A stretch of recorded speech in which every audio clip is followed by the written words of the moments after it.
at the top of the page. And welcome to another Saturday evening as we binge watch programs from the Book TV archives. Tonight, we're going to be looking at some programs with the late award-winning novelist Toni Morrison. She was the author of numerous books, which included the novels Beloved, Song of Solomon, and The Bluest Eye.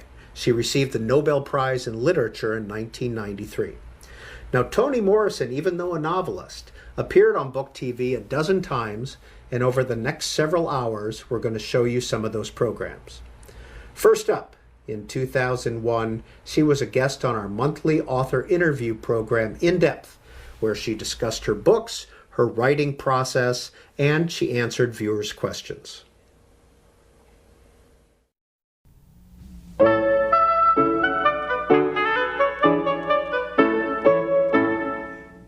Toni Morrison's first book, The Bluest Eye, was published in 1970 when she was nearly 40 years old. Over the next 30 years, Toni Morrison published 6 more novels and numerous works of nonfiction. Her writing has received all of the literary world's highest honors: the National Book Critics Award, the National Book Foundation Medal, the Pulitzer, and in 1993, the Nobel Prize for Literature. And through all of this, Ms. Morrison has continued to teach new generations of writers from her base at Princeton University. For the next 3 hours, we are pleased to have with us Toni Morrison for an in-depth conversation about her life's work. Toni Morrison, as we begin, I've seen several citations that you've told people that it's easiest, best, most apt to describe you as a black woman novelist. Is that correct? Absolutely. And what are we, the public, to take away from your choice of those 3 words?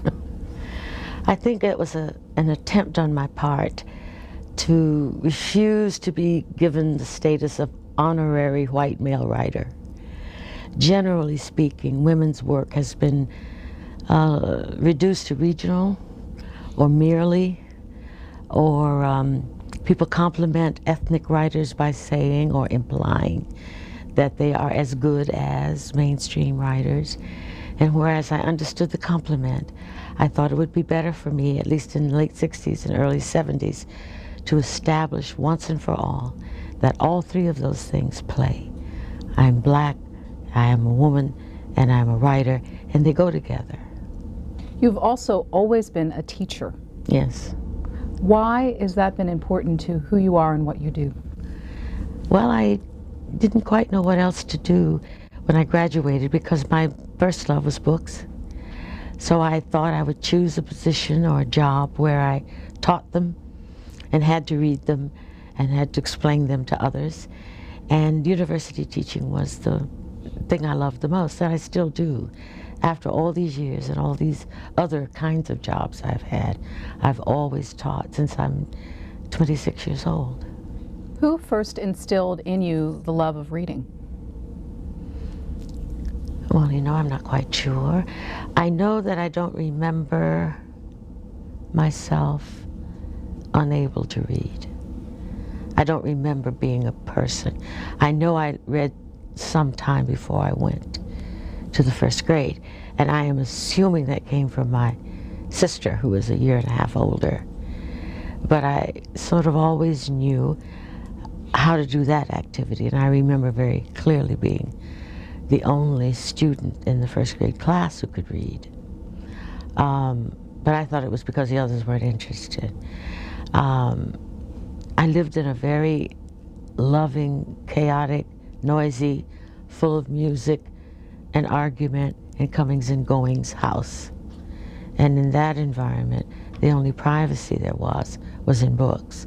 So I developed this obsession, I think, with that form of escape. For those of you who are new to our in-depth series, it is really that. We will have the opportunity to spend 3 full hours with Toni Morrison. And let me tell you a little bit about how the process will work.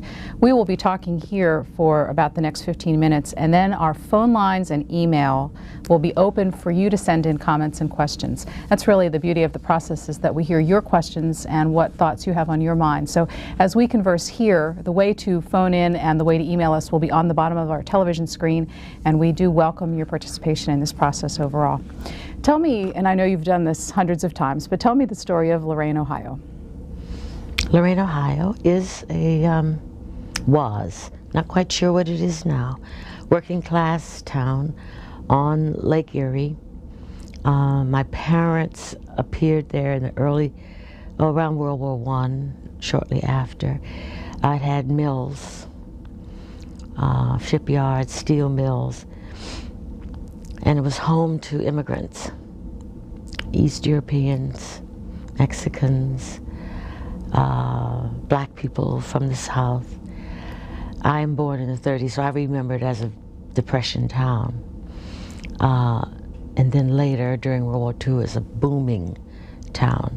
But my formative opinion of it was this incredible place with all the best parts of what Ohio had to offer those people who were in the mode of the abolitionists. You know, Oberlin University is just up the road a little bit, which was the first college to have women and blacks attend it.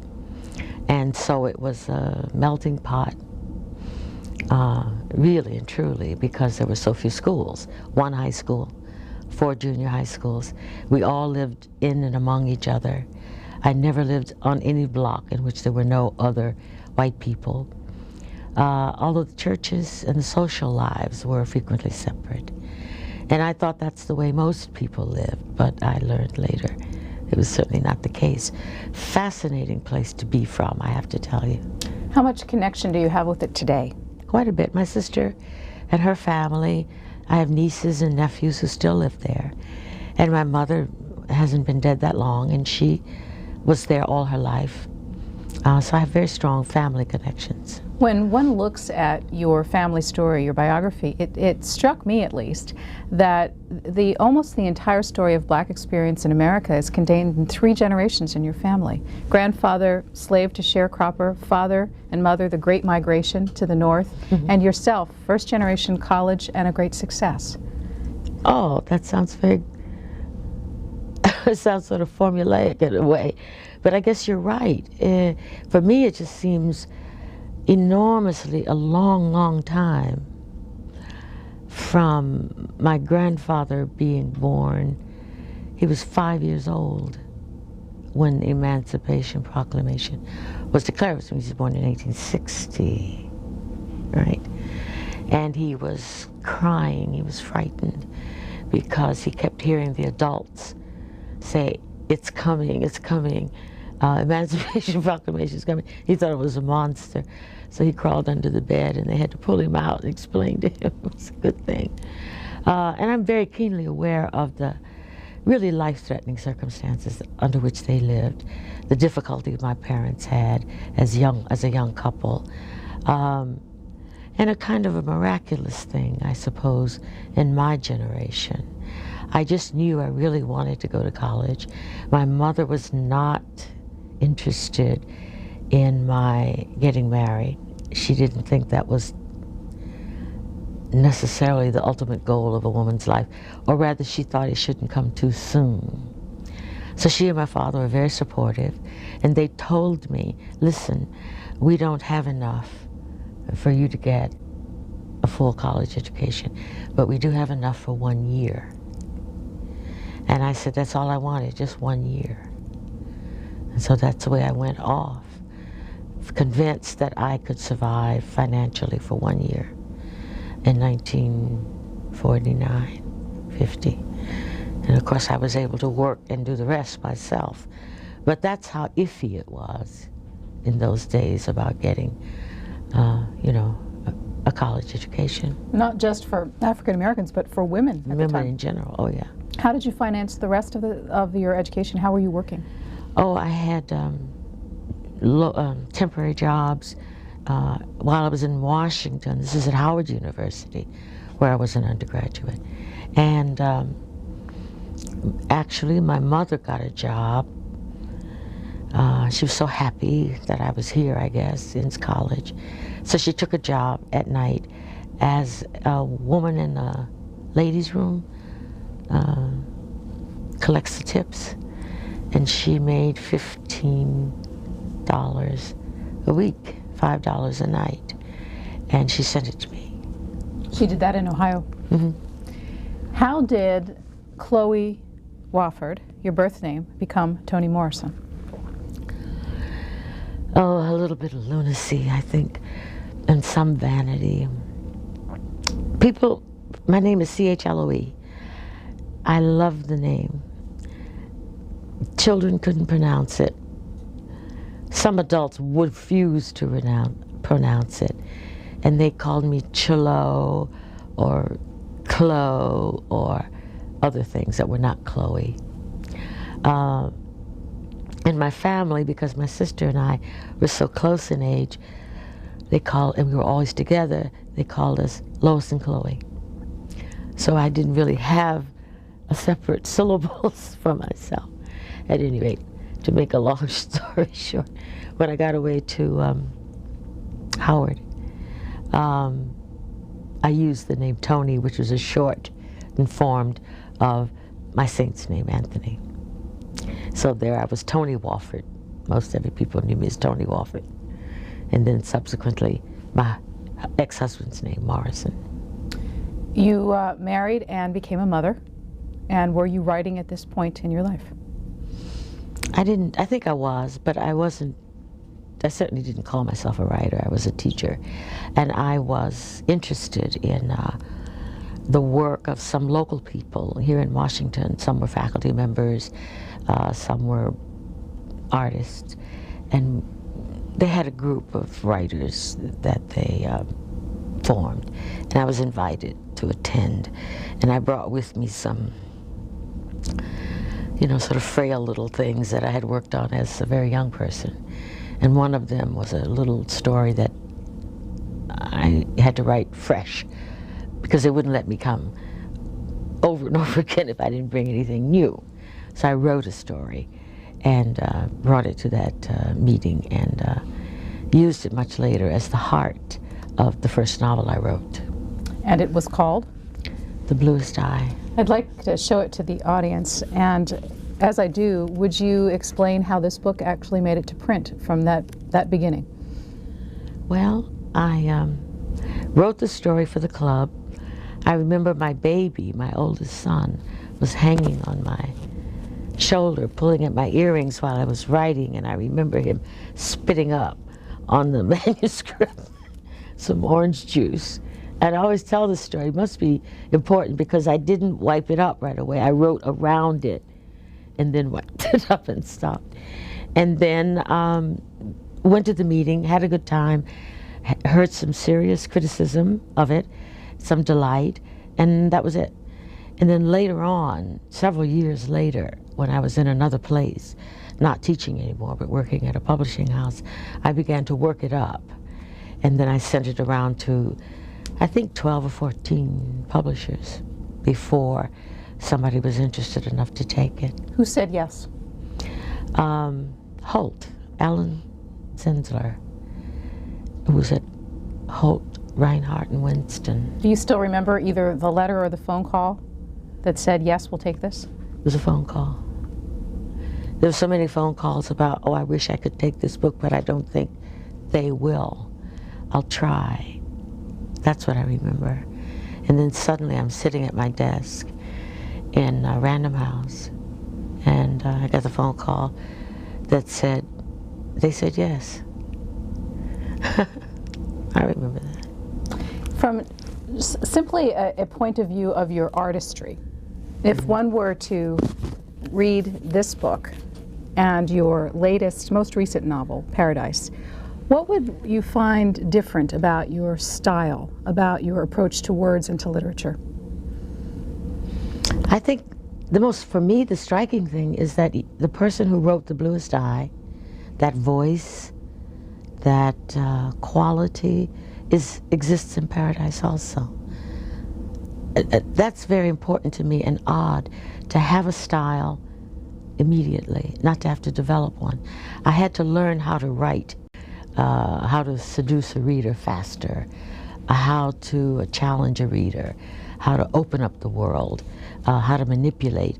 But what I'm pleased about, and I didn't know it until I wrote the second book, Sula, was that I really and truly do have a recognizable style. If I took one page out of any of those books and read it, I think I would know it was me.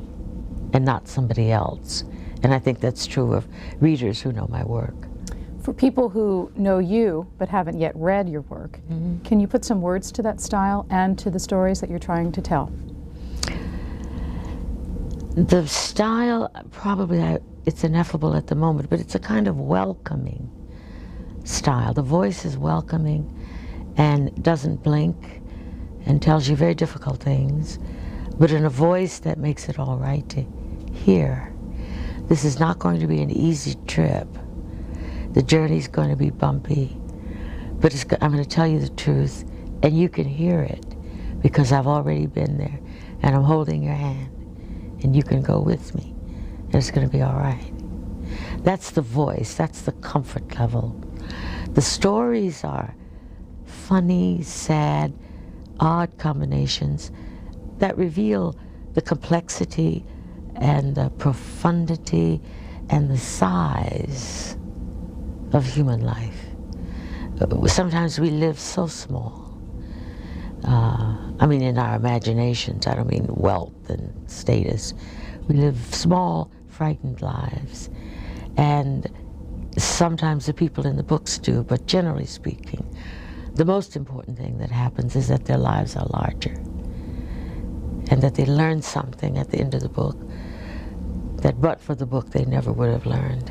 Let me take a minute to give people the telephone number so they can join the conversation. If you live in the eastern half of the United States, the number to reach Toni Morrison is 202-737-0001. If you live in the western half, the Mountain or Pacific time zones, our number here is 202-737-0002, and we'll begin taking telephone calls in about 5 more minutes. If you would indulge me, and I should have asked you this before we went live on camera, but I thought maybe that we could hear your voice through a little bit of your work, and I was struggling what to choose, and I decided upon really the operative moment within Beloved.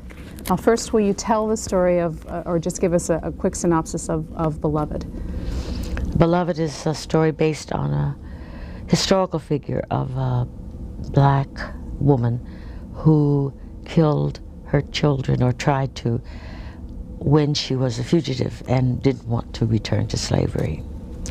Beloved is about her life as imagined by me, significantly altered by the return of what she believes to be the daughter she killed. We pick it up when the Fugitive Slave Act is about to be enforced, with the picking up of this group of people by the sheriff and others. Not too long. The sheriff turned. The sheriff turned, then said to the other 3, "You better go on. Look like your business is over. Mine's started now." School teacher beat his hat against his thigh and spit before leaving the woodshed. Nephew and the catcher backed out with him. They didn't look at the woman in the pepper plants with the flower in her hat, and they didn't look at the 7 or so faces that had edged closer in spite of the catcher's rifle warning. Enough, the sheriff, enough nigger eyes for now. Little nigger boy eyes open in sawdust. Little nigger girl eyes staring between the wet fingers that held her face so her head wouldn't fall off. Little nigger baby eyes crinkling up to cry in the arms of the old nigger, whose own eyes were nothing but slivers looking down at his feet. But the worst ones were those of the nigger woman, who looked like she didn't have any, since the whites in them had disappeared, and since they were as black as her skin. She looked blind. They unhitched from school teacher's horse the borrowed mule that was to carry the fugitive woman back to where she belonged, and tied it to the fence.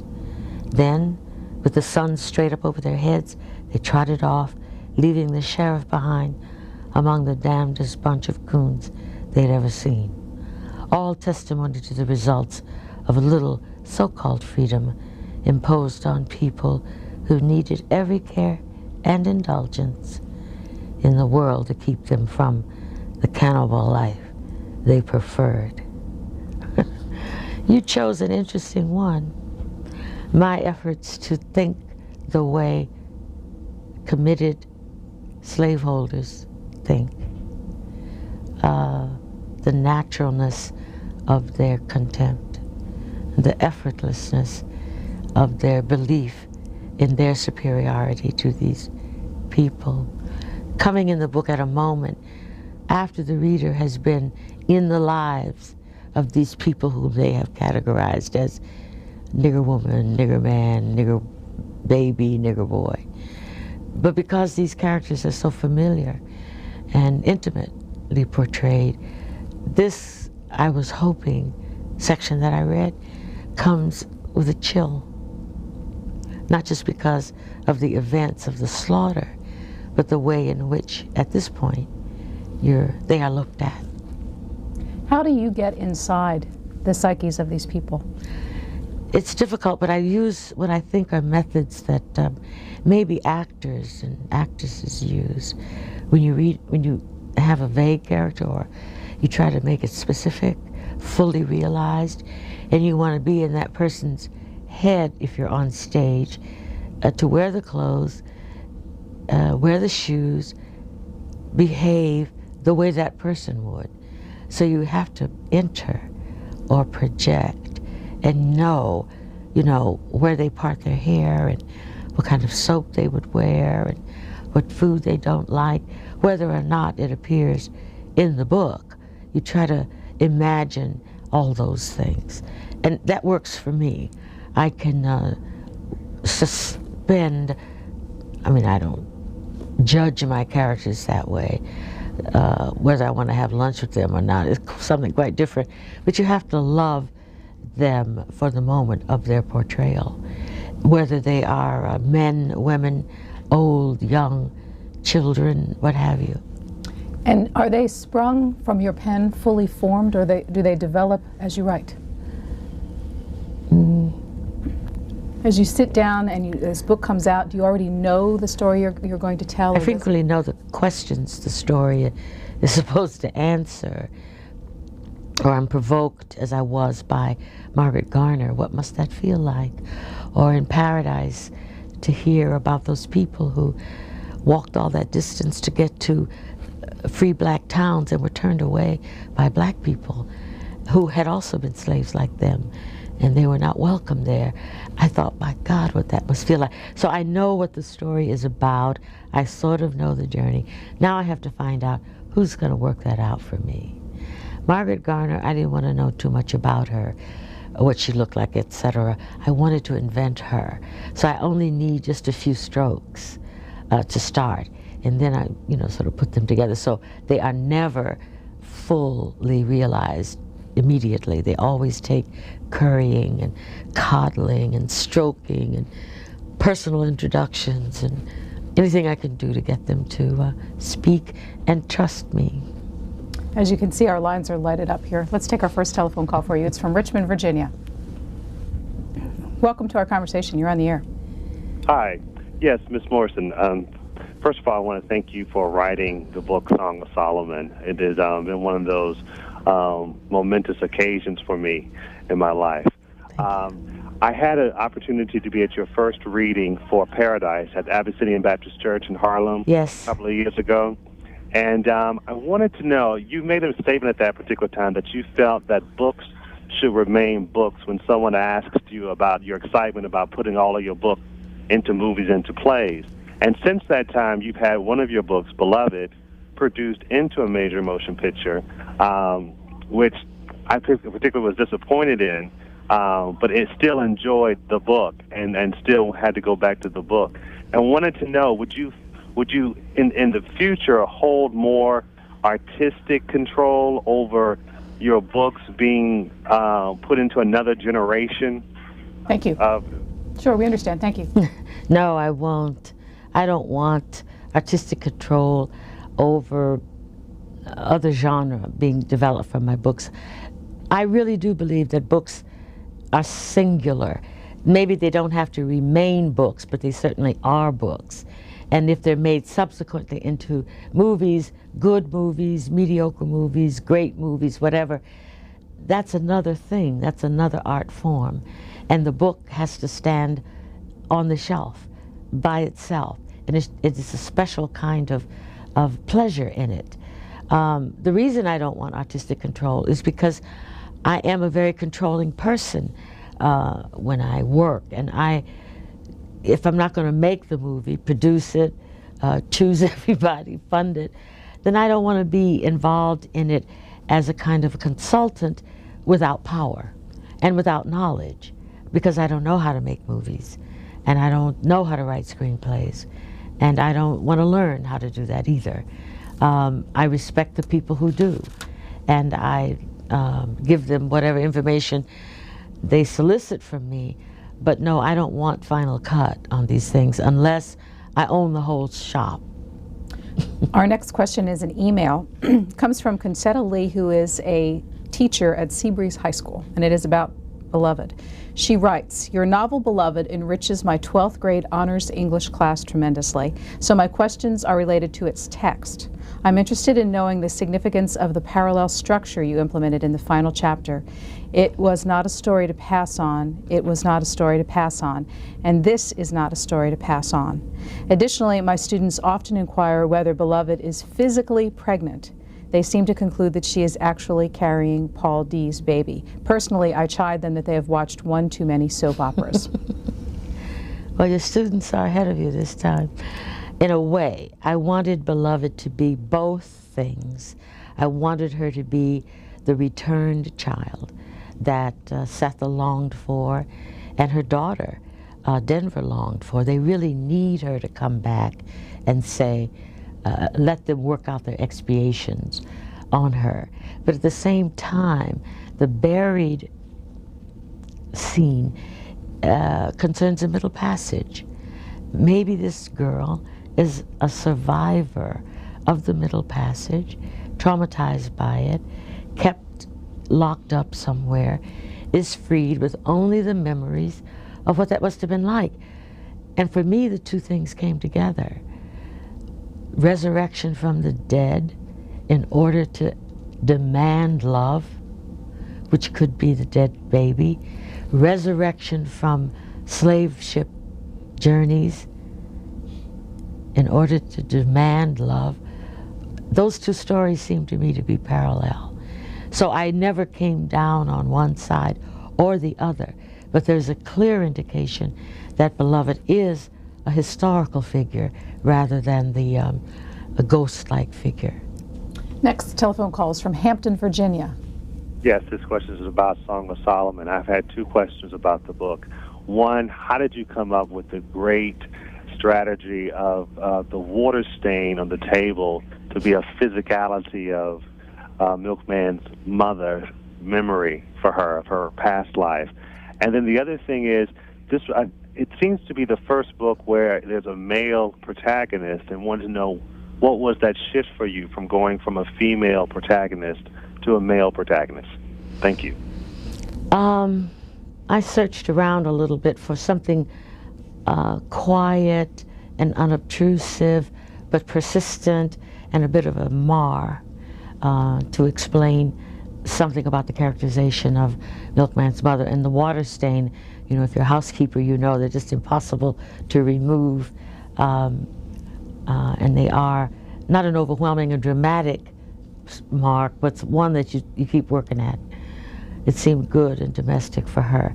The shift to writing about men was a mighty shift. I thought it would be not so difficult because I'd written cameos with men in them before, but to have the book's engine driven by men was far more complicated than I thought it would be, and I had to rely for entrance into that imaginative world on my father, my uncles, and men I knew, and trying to see or render how they saw the world. I think also I was unprepared for the impact that women had on their lives. It wasn't just male bonding, but I can assure you it was a very powerful and different imaginative process that I had to go through to center that book on male protagonists. Your, excuse me, your fans know these books well, but for those who don't, I'm going to work in a few facts about some of the books as we talk about them. Song of Solomon, 1977, and it is set, for the most part, in Michigan, 1930s through 1960s. And for you and your own career, this was the first of your books to make the bestseller list. Is that correct? Yes, it's true. And it had a rebirth when it was selected by Oprah about 20 years later. It's true. She selected as one of her book club choices, and it sold more as a consequence of that than it had in its entire history, even though it was a very successful publication. What do you think of the work that she is doing with the book club? It's made an enormous difference. I think even when I was in publishing for over 20 years, that was what we were always hoping would happen. Not just the bestsellers, which takes a certain amount of, work, but just have reading by your everyday books, interesting books, become a habit, a profound habit, not among, the collectors or the academics, but everyday work of taking the time to read a book and being able to argue about it, debate it, quarrel about it, disagree with it. That is what I think Oprah's book club has introduced.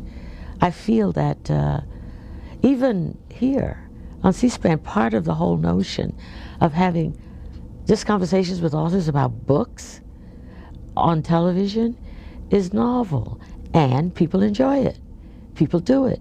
Local newspapers have their own book clubs, and there are book clubs, in neighborhood book clubs, all over this country. I don't give her full credit for all of that, but I certainly have to give her a large portion of it for making it okay to turn off the television and read a book. Coming back to this particular book, Song of Solomon, the caller referenced the protagonist, who has the very unusual last name of Dead. How did that come about? Well, there was some problem with Freedmen's Bureau when this slave tries to give him information. He says, where were you born? Your parents living or dead, etc.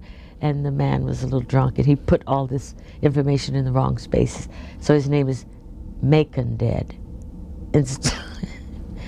His first name was where he was born, his parents become his last name, etc. Next telephone call for Toni Morrison is from San Diego. Welcome. You're on the air. Yes, Toni, let me just turn this radio down a second. Toni, I'm taking license I listened to your discussion on the event of Chinua Achebe's 7th birthday, and my name was then Ann Cook when we knew each other. Ann Cook? Yes. Howard University? Yes, now Chico Quayan. I was at Columbia at the time, and you were doing Toni Cade Bambara's first book, Black Female Voices. I had an essay in there, and you were saying how you regretted that since you've attained celebrity status, there's been a sort of a difference in treatment that people you've known have given to you. But I'm calling now because I want to salute you not only for your prevailing, but for your enduring. And let me just tell you why. You are our symbol of the Sikh program that we had at City College of New York at the time. And Toni Cade Bambara was a part of that. She's now made her transition. So has Barbara Christian and James Emanuel, Henry Dumas, and Audre Lorde. And just yesterday, through our mutual friend Dean Allen Ballard, we found that still another person from that program, George McDonald, has made his transition. And that program was so important to us, and did so much in terms of reshaping how universities should bring in people and what the curriculum should include. And now, the irony of ironies, City College has gone back to its old tradition of closing off those options. And so when I see you, when I hear you, I remember those times in your office, and also remember the fact that we need to get back to the kind of offerings that we had during that rich period of the 60s. Well, we will as long as you're there. It's really wonderful to hear from you. Thank I have to tell you. And it's nice seeing you. And again, continue enduring Thank the you. prevailing you've done. We we wish you health so that you can continue. Thank you. My students at City College, at San Diego City Schools here, have been just enthralled by what you have written, in particular with that video that was done to accompany your readings from Beloved, that was done by London Television. It opened a lot of eyes of youngsters who have no idea what slavery was like. Thank you, Ann. Thanks for that call. Actually, a lot there. You can take that phone call in lots of directions for our larger audience. Two of the notes I wrote down was about you and dealing with celebrity status. You want to talk a little bit about that? Well, I think I was a little overconfident and very arrogant when I began to be well known or known at all, because I was a middle-aged woman. I didn't publish, I didn't write until I was 39 years old. So I had already formed a personality. I was an adult, I was a mother, I had a full-time job. And so the vulnerability of celebrityhood was, I was never interested in it. It had of no interest to me whatsoever. I felt my work was extremely valuable, and that whenever people complimented me, that's what they were complimenting. So it seemed perfectly wonderful to me. It didn't have anything to do with the person who lived inside. Now, so I was mindful of other people's alterations, expectations, changes, the delight you can bring, as well as the resentment, as well as the uses to which people can make of you. I took authors around. I know how that works. You know how you, as a publicist and as an editor, I know how to solicit the press and how to manipulate it, etc. And I see authors successful or not successful in working with their readership. So I thought I was pretty good at the whole thing. But suddenly, in the late years, and very recently, maybe it's post-Nobel Prize, but it's not really that. I think it's after being a couple of times on Oprah Winfrey's show. And I felt more and more the disadvantages, which always exist, of being well known than the advantages. The advantages are overwhelming. I get to have a powerful, active readership, large. I get to be published in 28 languages, and people really know my work and really quarrel about it, and that is ideal. You can't ask for anything better than that. On the other hand, it has other problems. I dismissed them all because they were of no consequence to me. Now I have to do something else. I have to guard myself or prepare myself for other people. I've never done that in my life.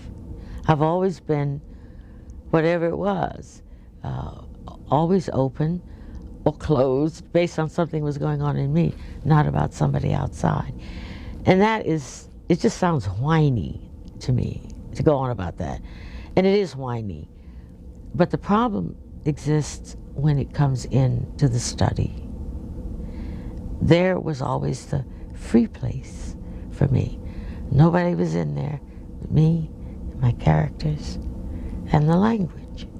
Now, when that begins to be meddled with, then I am in trouble. And it hasn't happened, but I feel threatened. And it's something that no one should deal with. It's not the public. This is me. And I was sort of disappointed in myself in responding to this celebrityhood. Another interesting line of inquiry there is the whole curriculum question at universities, but why don't we come back to that a little bit later on. Take a call from Omaha. Yes, caller. Yes, I'm just calling because I'm so fascinated with Mrs. Morrison.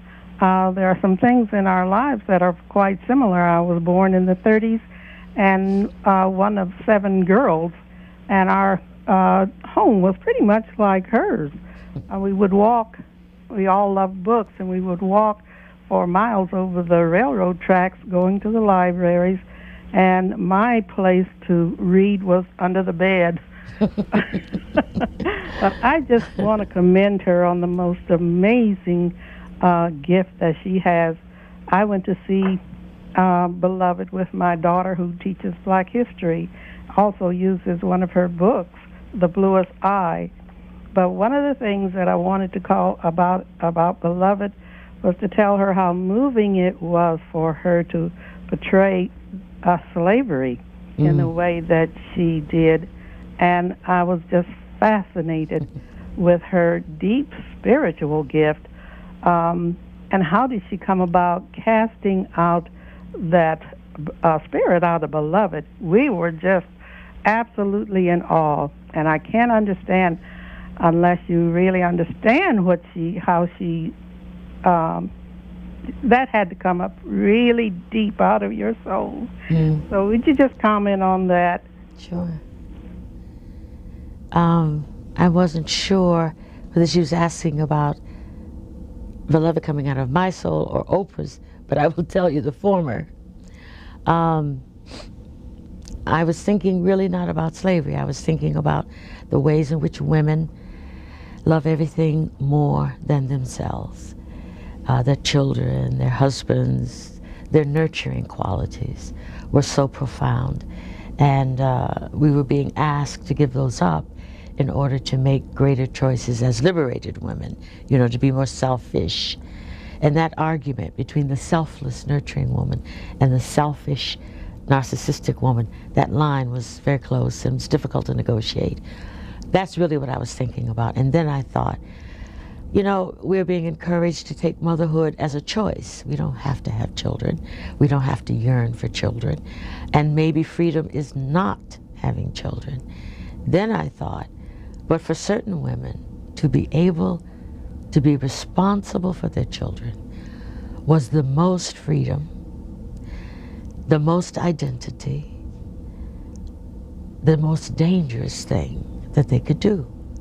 And those were slave women, whose children they did not own.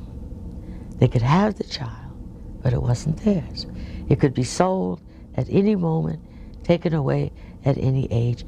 So to actually have your child, bear it, and be responsible for it was an act of such revolutionary proportions.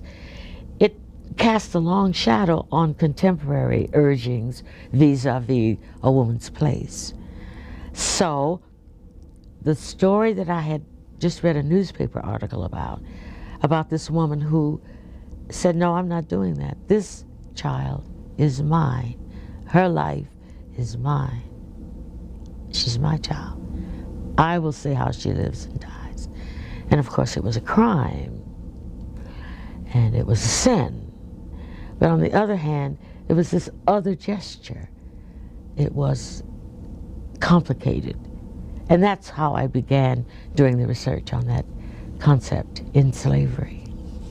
This might be an interesting time to mix this book into it, but you know, I have to tell you, I've been struggling with the meaning of this. And as you bring up some of the themes of freedom and also responsibility of motherhood, maybe you can help explain it to me. First of all, what's the project? Somebody asked me, did I have any children's stories? And I said no.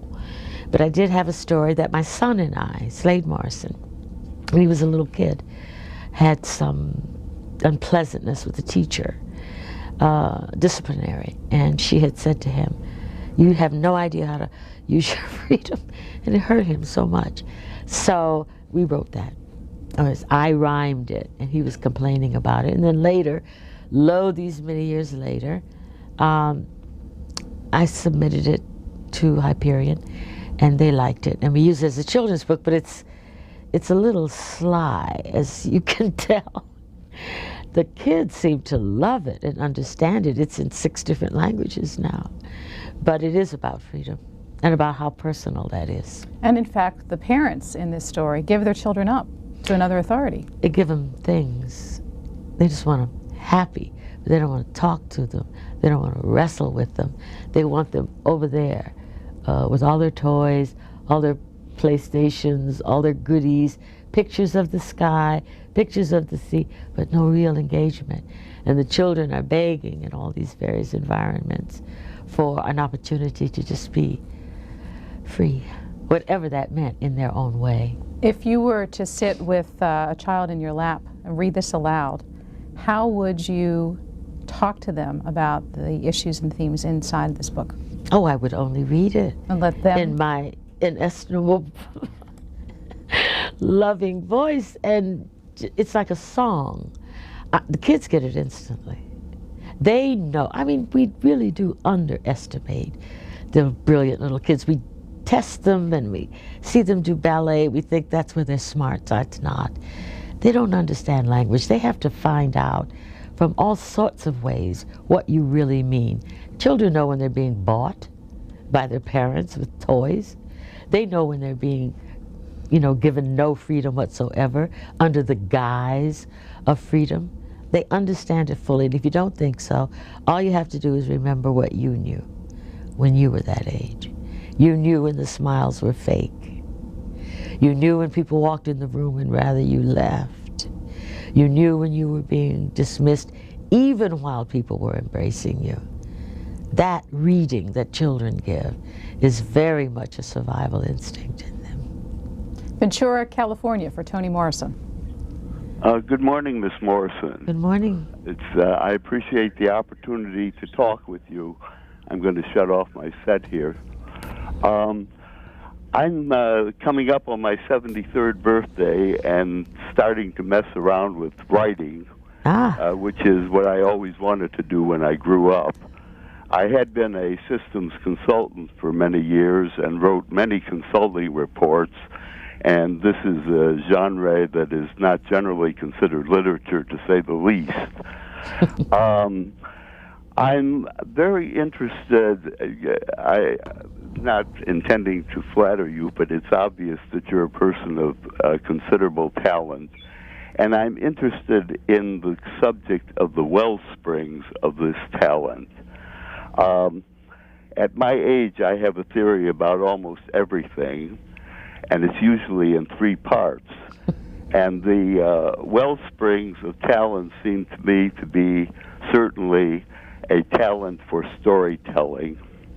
As Isaac Singer used to say, I'm just a storyteller, It's certainly a facility with language, but there seems to be an X factor, an unknown factor, to complete the puzzle. And I was wondering what you think that X factor is in the case of talent, and if you have a different way of structuring or thinking about talent, please convey that. To move from talent to success, the two are regrettably less than perfectly correlated. But to move from that, there's the old question of inspiration versus perspiration, and I wonder how you would weigh those factors. I'm going to hang now and turn on my television set back on. Thank you. Thank you very much. The structure of talent? Well, I think it's different for different people. I teach creative writing, and I'm always trying to get students to recognize when they are at their best, where and under what circumstances. For me, it's compulsion. It's not discipline. It's not even an effort of the will. It's an inability to not do it. I just cannot not think that way, and I cannot for long not write.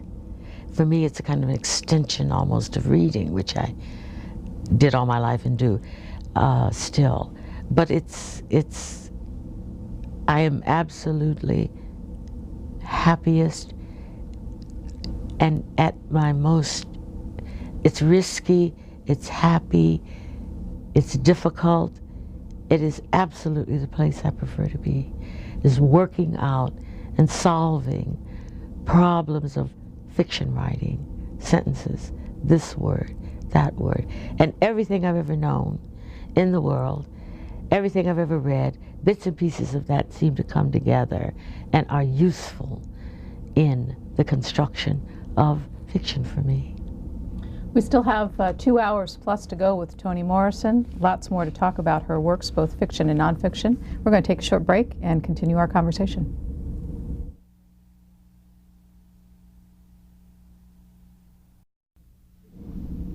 Our in-depth conversation with Toni Morrison continues. We have 2 hours to talk about her life's work with our author here in Washington, D.C. You know, so far most of our conversation has focused in on your fiction works. I want to show some of your works of nonfiction and not have you talk about them specifically, but explain how they differ. What is the essential difference between your works of fiction, nonfiction? Well, the works of nonfiction, for the most part, unless there's ceremonial speeches such as Nobel Prize acceptance speech, etc., the others are academic or political arguments that I am advancing, in which I am absolutely correct, as opposed to the fiction where I can experiment and pose several kinds of questions, be much more ambiguous, and I don't have to prove anything except credibility and truth. But sometimes there are current events that are overwhelming and seem to require a thoughtful kind of essay in order to respond to sometimes directly the subject, but more often the context in which the subject is being discussed and debated. Inherently, your novels are political as well? Oh, yes. Where do your politics fall on a continuum of conservative to liberal? Well, those definitions have changed so radically. I just call myself an independent, but I'm generally appalled by profoundly conservative ideas. Just appalled. What's an example of a profoundly conservative idea? A profoundly conservative idea would be the imposition of one religion on the whole of the society. The imposition of those religions' precepts on the whole of society. I am a Catholic. I know the Catholic Church's position on abortion. I think its imposition on the whole world is a travesty. Those things. And they trouble me greatly because they are inflexible and didactic and autocratic. And all of humanity seems to be moving toward more choices, more subtlety, more freedoms. The art is moving that way, the poets are moving that way, the science is moving that way. And on the other hand, conservation in the political sense has taken on a meaning that is retrograde. You know, it's a preference for the 19th century. This conversation includes you, and we welcome your telephone calls and also email. The C-SPAN phone numbers are on the bottom of our screen and will be throughout the conversation. We've divided it geographically, eastern half, western half of the United States. You can also send us an email, and the email address is booktv@cspan.org. Next telephone call is from Piermont, New York. Are you there? Yes. What's your question? Yes, I wanted to discuss Beloved and the Song of Solomon, and my question actually pertains to what you were just saying. I guess in my own life, first of all, I'm a neighbor, I'm an English teacher, and I've taught your books, and they mean more to me each time I read them. And I find that I can't read them enough.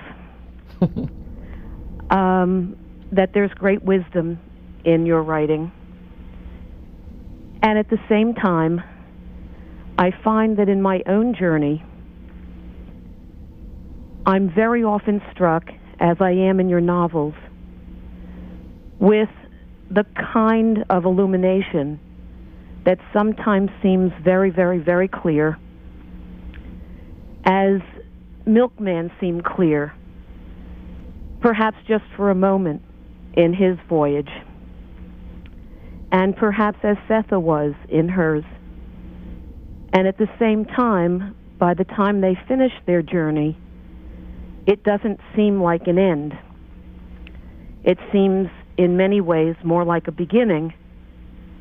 And I'm wondering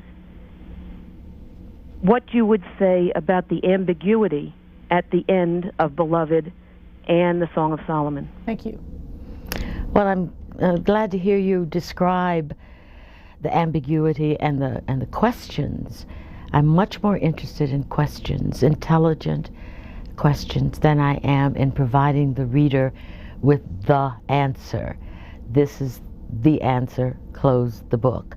The originality and the mystery and the power of life is in posing those questions. In Beloved, for example, the architecture of the life of Setha met its own criteria of difficulty, meeting someone who might be able to give you respite, falling in love, more difficulty, coming to some conclusion, and the possibility of a happy ending. But what we do is memorable. That girl, Beloved, was the last breath, the last message, the last scent of that book.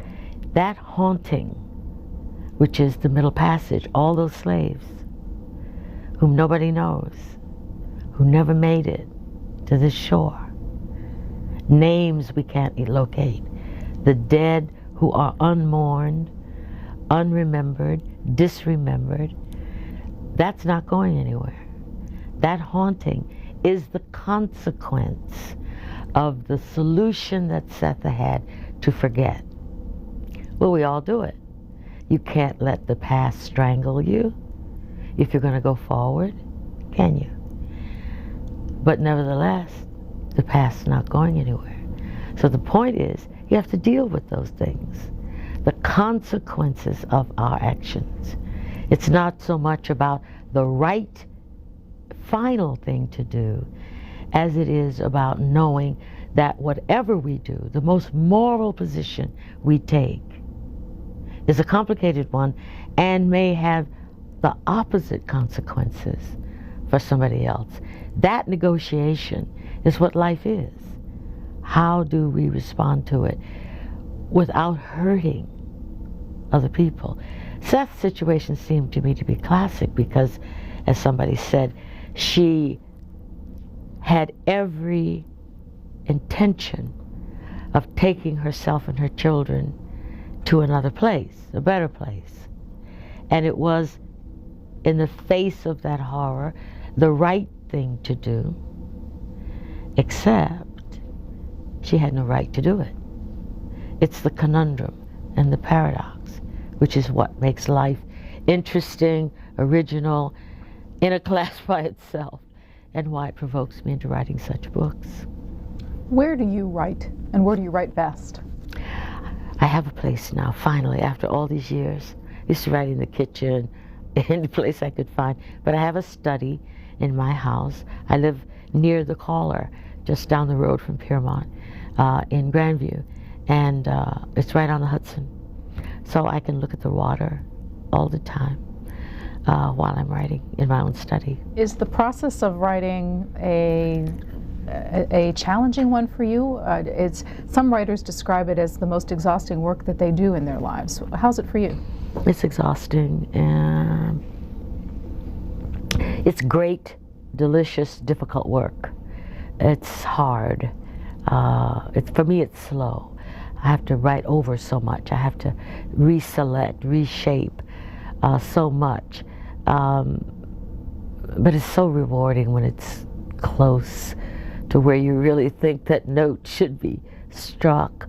Once in a while it goes along at a clip, and it's sort of lovely, and it rests there and even survives in the final book that way.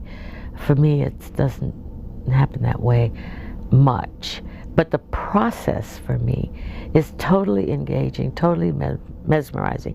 I get very vague about everything else, and it's the lights are right on what I'm doing, and when I'm not doing it, even when I was coming down here, I'm thinking about a book that I am in the process of writing now, and I hear phrases that strangers say that remind me of things that characters believe, or activities that I remember. We were talking about the old Liberty Boy.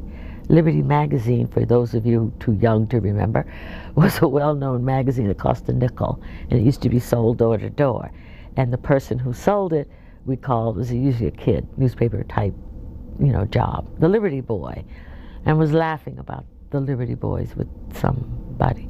And it occurred to me that that was exactly what a certain character had done. So all of life then becomes the canvas, shrunk, reorganized for the book. So the process is now always there, always with me. Santa Barbara, California, you're next. Go ahead. Hi, I wanted to ask you a question. First off, I want to take my hat off to you. I really have a lot of respect for you, not only as a writer, but as a person. Thank you. And I wanted to ask you less of a literary question and more of a personal question. I'm a young aspiring writer myself, just being 20 years old. And I wanted to ask you how you deal with criticism not only from other people, but more importantly, any moments of self-doubt or insecurity you may have about your own work. How do you deal with that?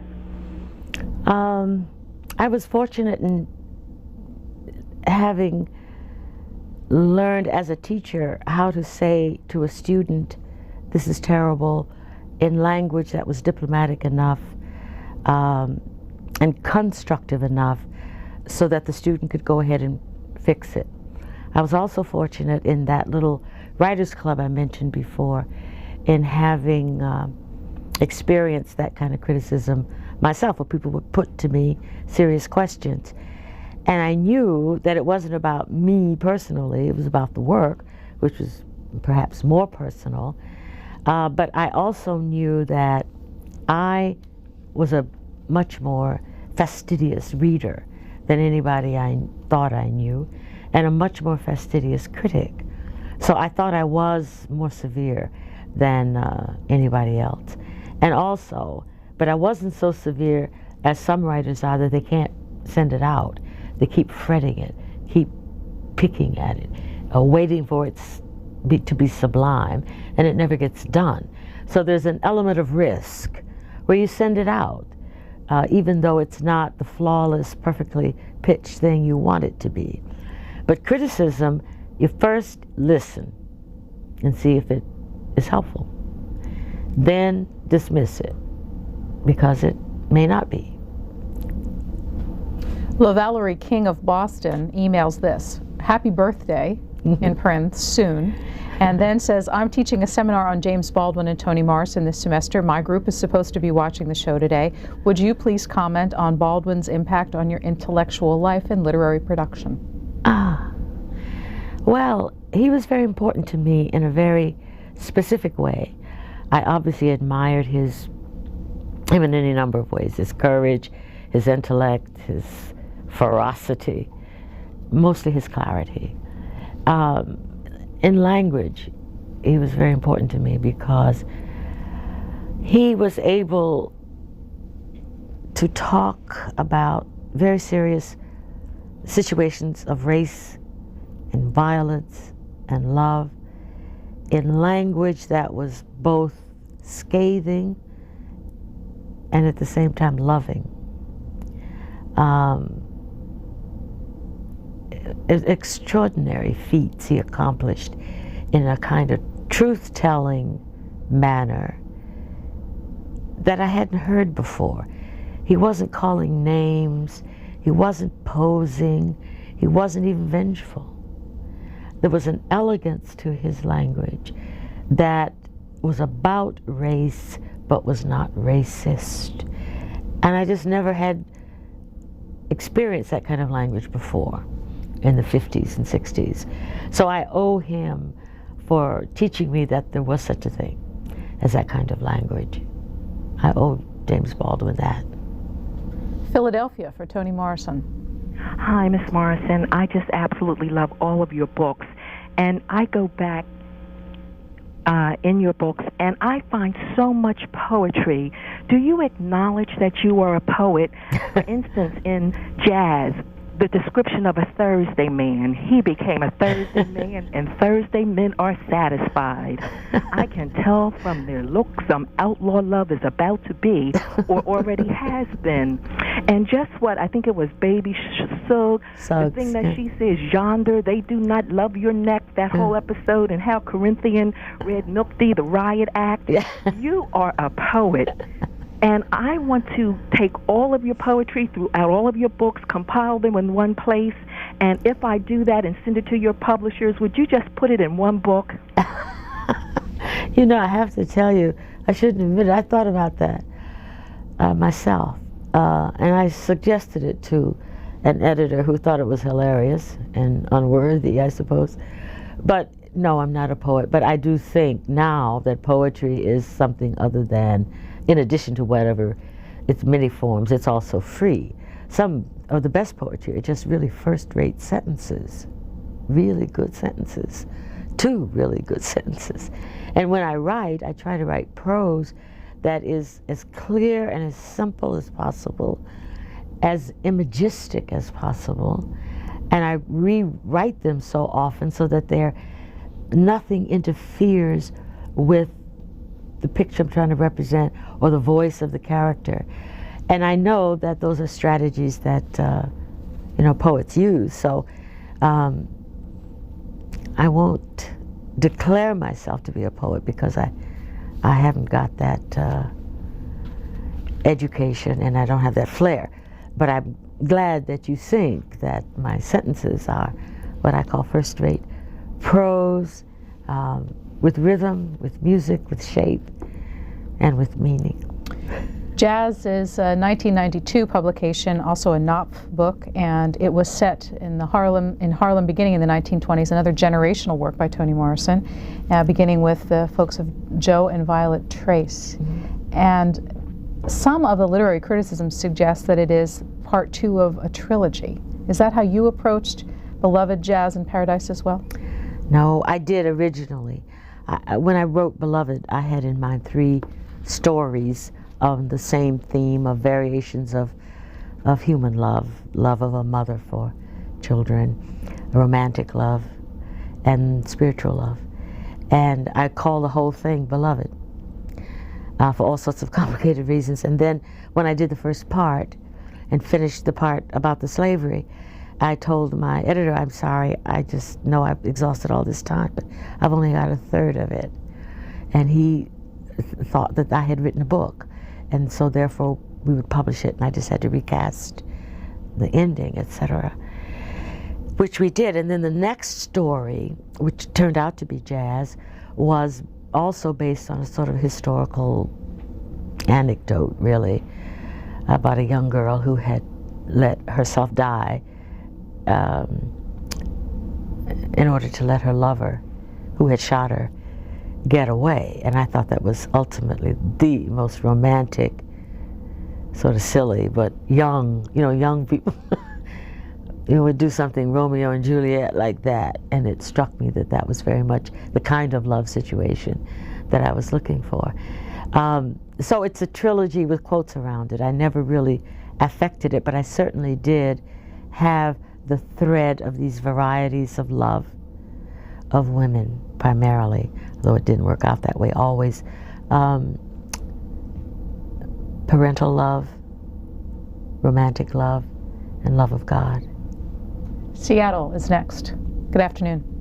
Good afternoon. Hi, this is Jer from Seattle. And I have a question.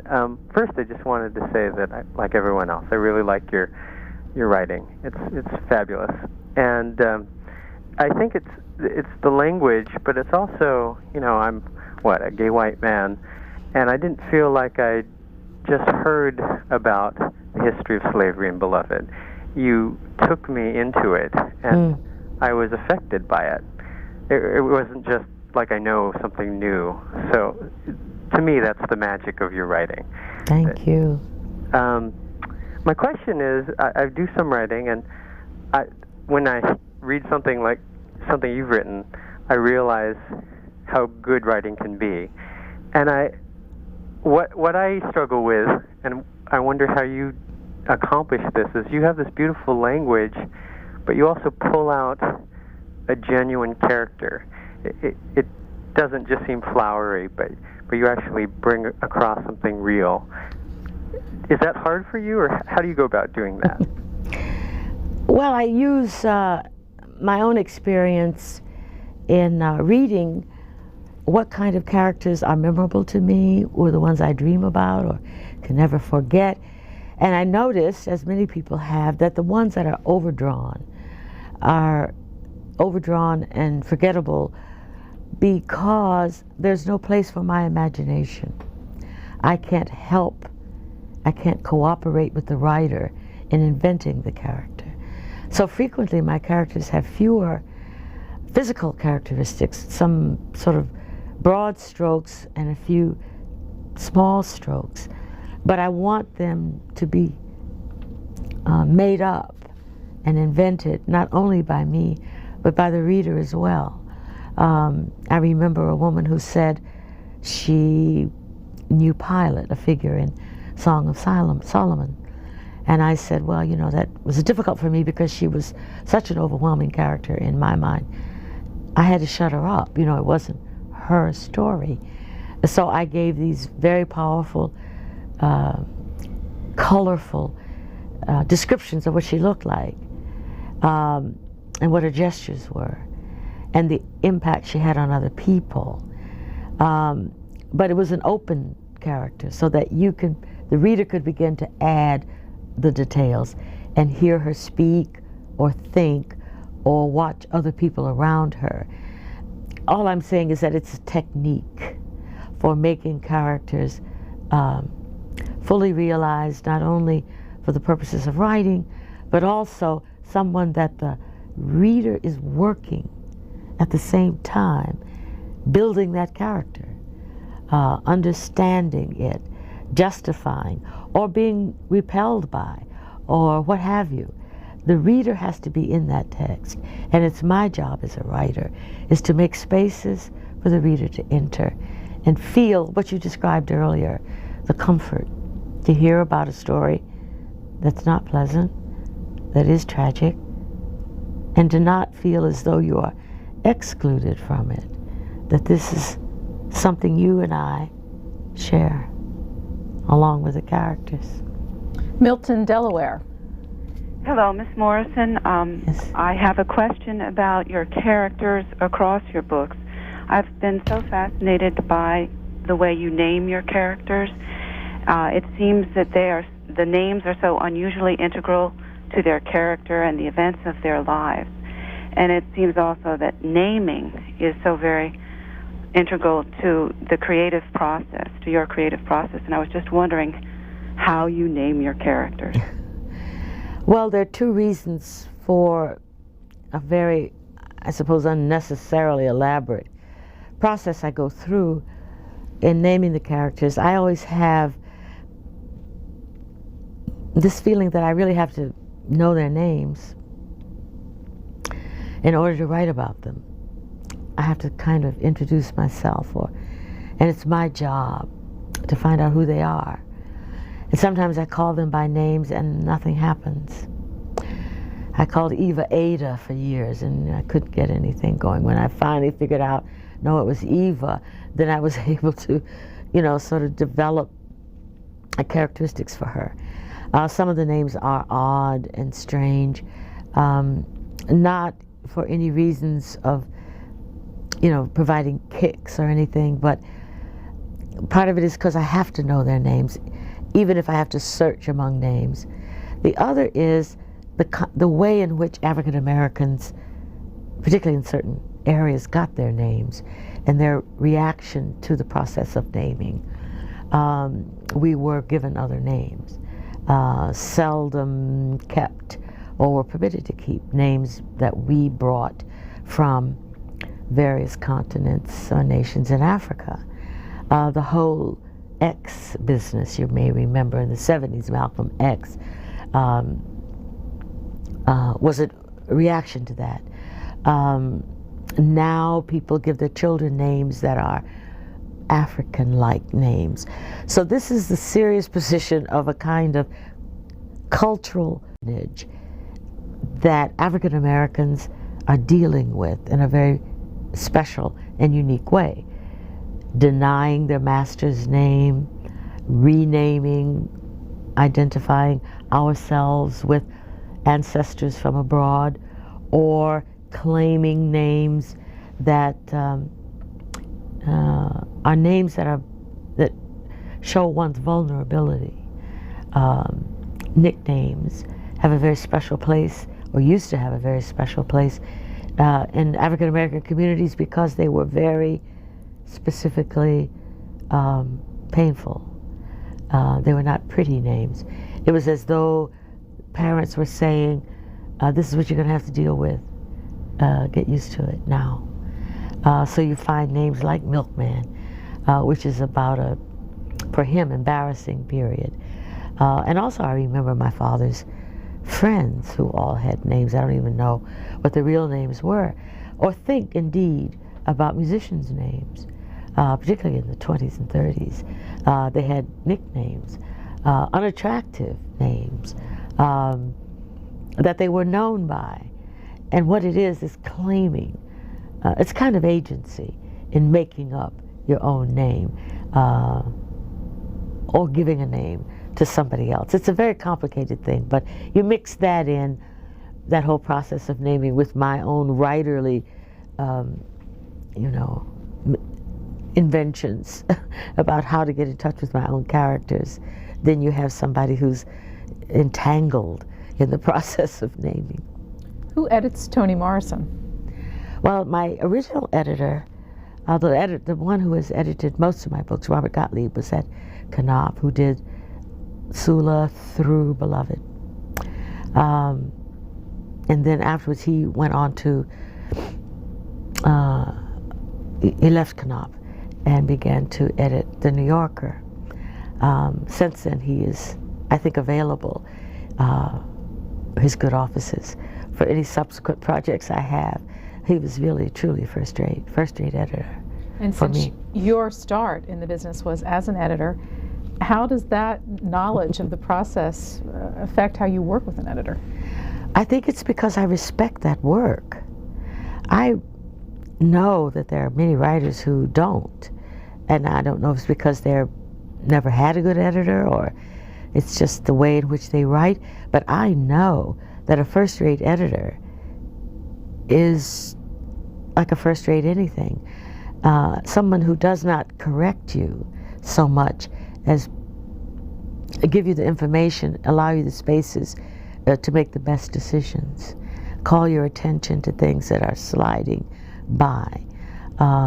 That's invaluable, that word for word, line by line reading of a text. It's the kind of thing I tried to give when I was an editor, and certainly my editor did. I don't know that there's much time for that now in publishing, because it's much more rapid and people are promoted based on skills other than those. Those skills, it's like a craft as well as an art, are not rewarded financially the way skills of making deals are. So I think it's narrowing considerably. You find fewer and fewer people not able to do it, but rewarded for doing it, you see. So I was very lucky in the fact that I knew how to edit, and also lucky in the knowing a first-rate editor, a superb editor, who complimented, helped me, and I valued it. I didn't find it interference or at all. Our next question comes from Los Angeles. Thank you for your books.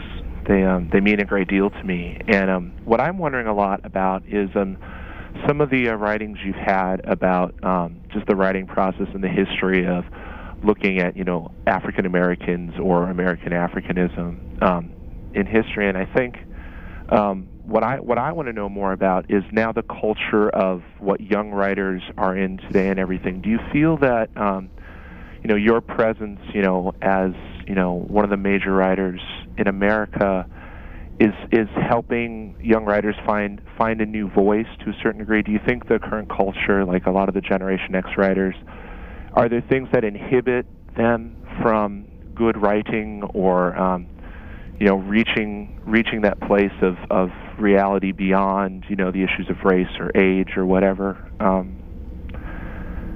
Do you feel that what do you feel the culture is doing to sort of inhibit the writer or the creator from really getting to that place that you seem to be able to get to without using the easy, associations people inappropriately make about, race or gender or whatever? Thank you. Well, I'm delighted that there's so many kinds of writers from so many backgrounds and ethnicities. It's really a delight to read young people now. I think, we're encouraged to believe that there's something about writing that is sort of perfect and flawless and doesn't involve race. It's confusing because every excellent classical book that we've ever read or been taught is all about its race, its people, its region. Even if that race happens to be the white race, it's still about that. Young writers shouldn't be afraid or even discouraged from including specifically racial matters in their texts. It doesn't have to lose race in order to be valuable. That's a trick, that you have to surpass or transcend race in order to enter the pantheon of literature. That's ridiculous. It's ridiculous on its face because that it only is applicable to black people. Nobody asks anybody else in the world to transcend race other than black people. But you don't have to use it as a kind of crutch, as a kind of finger pointing. It's not, as you seem to be suggesting, also is a ploy. It's not good literature because it's about black life. Just as books are not good because they're about, Polish life or Irish life. The point is that you use whatever is important to the story. Currently, I think there is some debate about the uses to which the culture functions in literature. And I would advise any young writers to do, if you're not going to be free in that area to make your own choices, where on earth, can you be free?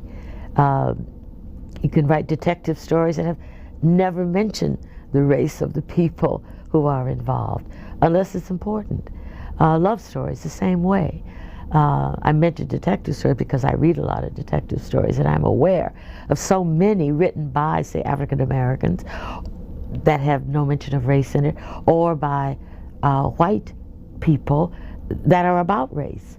So what I'm trying to suggest to you is that the choices are wider. It's an embarrassment of riches as far as what can be done that young writers should take advantage of, but not to think that the absence of racial identification is necessarily a plus. That's what I was trying to suggest. Here's another question from someone who also describes themselves as a young writer, Maria Winfield from Miami, Florida. She writes, "My question is about finding your voice. You said that you can pick up any part of one of your books and know that it was written by you. I'm very young, just beginning to write. I'm struggling to find my voice. I was hoping you'd have some advice about how you found yours." I really don't think I can tell you how. The point is to recognize it when you write it. So I would recommend that you experiment with opening passages, for example, some of which are I, first person, some of which may be he or she, some of them which may be you. Take the sort of omnipotent voice that is speaking directly. Play. And then at some point, you'll find a voice that you think is merely appropriate for the narrative that you're writing, and then learn later that it's part of your own voice. But you do have to play. Don't expect to get it the first time. You may, but if you don't, if you don't love revision and rewriting as a writer, you should stop right now, because that's what it is. It's doing it over and over and over until you get it right. Joplin, Missouri, by telephone. Go ahead, please. Yes. My question is, first of all, I'm a master's student, and I've been working on a paper, and so I have a question that kind of goes in that realm. I've noticed that in all of your novels, you have cycles of abuse, youths that have parents who don't show them love because, as parents, their own parents have failed to teach them how to love. I was just wondering if this is a reflection of family or society, or basically what, if it's an overall theme or something like that, because it does reoccur in each of your novels. So I was wondering if you could talk a little bit about that.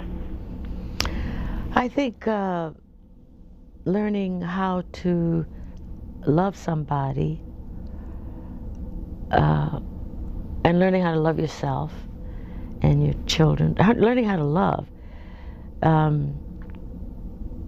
is what human beings do. It's almost like learning how to sink.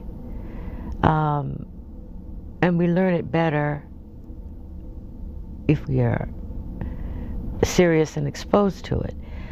You know, when you think about what it is, I just described 3 books that were involved in love. How to love a child, how to love yourself, how to love a lover, how to love God. You know, there used to be all these things we could love, and they were not embarrassing to us. Now that we want to open that up. How does a woman really love a child? It's not automatic. Caring for children may be, worrying about children may be, protecting children may be, but that's not the same thing. When they're grown up, you know, who they are, when it's specific, what do? These are very complicated problems to me. And it seems to me to be the thread that undergirds or supports so much human activity is where does our self-esteem come from? Where does our self-loathing come from? Why are we so driven in this direction? What are these little pains and hurts? And it surrounds this question of being deprived of love, being bereft of it, therefore never knowing quite how to express it. At the same time, love so powerful, so desperate that you destroy the thing you love most in the world, that you love God so that you're just absolutely transported by it, and the love is so complete and so absolute that you can't bear other people who have another idea about it and don't agree with your love, and therefore you expel or kill them. To have your whole life broken apart by or made perfect by romantic love, and then to lose the, I mean, you can see as I'm rambling on and on that these are not simple things, and it's much larger than somebody not having love, being abused, and then abusing somebody else. Even if it were ideal, where the family is the most loving family in the world, you know, it's never going to be that flat, that simple, and that predictable. It just seems to me that there's nothing more interesting, compelling, mysterious, and unpredictable, you know, as the human heart. Let's go back to a point in your own life. Can you tell me the story of when and how you found out you won the Nobel Prize? Oh, I was stepping out of the shower, I think. Phone rang. A friend of mine was on the phone. A woman who was very instrumental in bringing me to Princeton. Ruth Simmons is her name. And she was on the phone and she said, "You won." And I said, "Won what?" And she said, the Nobel Prize for Literature. And I thought instantly that she couldn't know anything that I didn't know about something as important as that. And I said, well, who told you that? And she said she just heard it on television. So then I knew it wasn't true, because why would the Today Show know something? So I told her to sleep on it a little bit and call me back later. I really just dismissed it. It was so remote. It never crossed my mind. It was not anything that I ever thought about. So her telling me that just seemed odd. And also I had seen the media rush over to all sorts of people with cameras and journalists ready to record their words upon having received not only that prize, but other prizes, only to be told that that person didn't win. I mean, that happened a couple of times in my presence, so I was totally unimpressed with what she had to say. And then the phone started ringing constantly. And then I got dressed and I went to work. I went to my class, and the campus was full of reporters and telephone calls, those big fat cable lines. And I thought, well, I guess it's true, but it was out there, you know, it wasn't really in my head. And also, I had not heard from the Swedish Academy. They didn't say I had won. So all these people may be misled.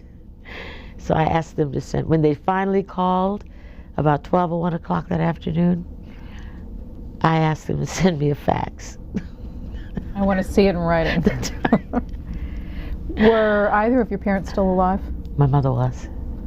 And that had to be something almost unexplainable to share with your mother. I mean, it was wonderful. I was so glad she was still alive. She didn't fully understand the level of the prize, but she knew it was important. So she got to enjoy it. Did she go to Sweden with you? No, she was too sick for that. How did you, I have a copy of your speech, which has been published, but how did you use that opportunity? To deliver the acceptance speech and a kind of lecture that they want the literary winners to do, very much like the scientific ones give scientific papers. I thought I would try very hard to give a speech that did enact what the subject was, which was the value of narrative, that it is the major form in which we acquire knowledge. We set it up as a narrative. There are other forms, symbolical and musical, but narrative is the major way in which we absorb knowledge and remain intelligent. And the stories we tell, the invention of them, is a learning process and an intellectual process. So that's what I wanted to say, how valuable literature was. But I didn't want to just say that. I wanted to theatricalize it.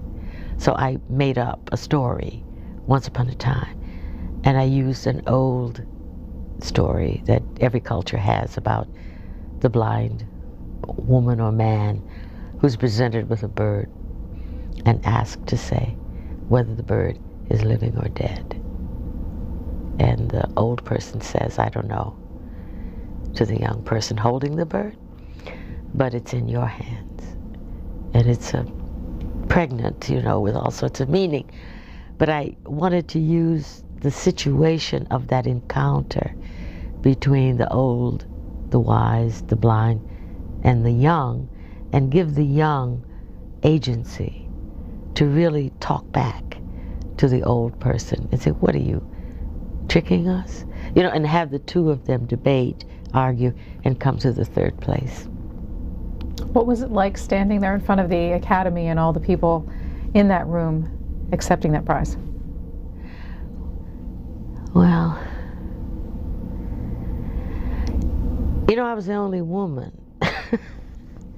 I told them they have to give me more time, or give women more time if they're going to give that prize out to women, because not only do you have to write a speech that's worthy, you have to find something to wear. the men just come and talk. They just rent a tux. Rent a tux, they're It's ready. easy. And if you're like me and you're not interested in clothes, it took forever. So I felt very representational. I felt female. I felt American. I felt writerly. I felt like an Ohioan. I took all these responsibilities of representation on. And I felt like the first black woman, right? I felt all of that, which was really serious. But at the same time, it was a kind of protection. So I wouldn't have to shoulder it all as me. You know, I could sort of redistribute myself out there a little bit. And for me, living in the moment happens after the moment. It's only upon reflection, much later, that I knew what I felt. And what I felt was so happy, unabashedly thrilled, joyous, delight. There was no false modesty. I didn't sort of say, oh, shucks, who me? I really enjoyed it. It was the most glorious party with the most generous people in the world. So it was as good as it gets. San Diego, you're next for Toni Morrison. Hi, Miss Morrison. My name is Hello. My name is Russell Jackson, and there are three authors that really speak to me. You, of course, Dorothy Allison, and Eudora Welty. And as a writer, of course, when I read each one of your works, everything means so much to me. In fact, it's so funny because every time I read something from the three of you, it's like I start writing. I know when I read one of your books, I'm gonna get inspired to write. When I heard Eudora Welty talk, she has a very big attachment to the technical end of things. She cuts and pastes and keeps a scrapbook of her work. You almost seem to have a very spiritual connection to your work. And the problem for me when I'm writing is I write something and I just feel like I can't touch it again, like it's there. And I have a real big problem with the technical end of things because I just feel like when the moment I wrote it, it was a very spiritual piece. But I also have problems making it into more than what it is. Well, that's a big problem for novice writers as well as writers who've written a long, long time. You can't love it too much. I learned that more with my second book than anything else. The technical is the expression of the spiritual.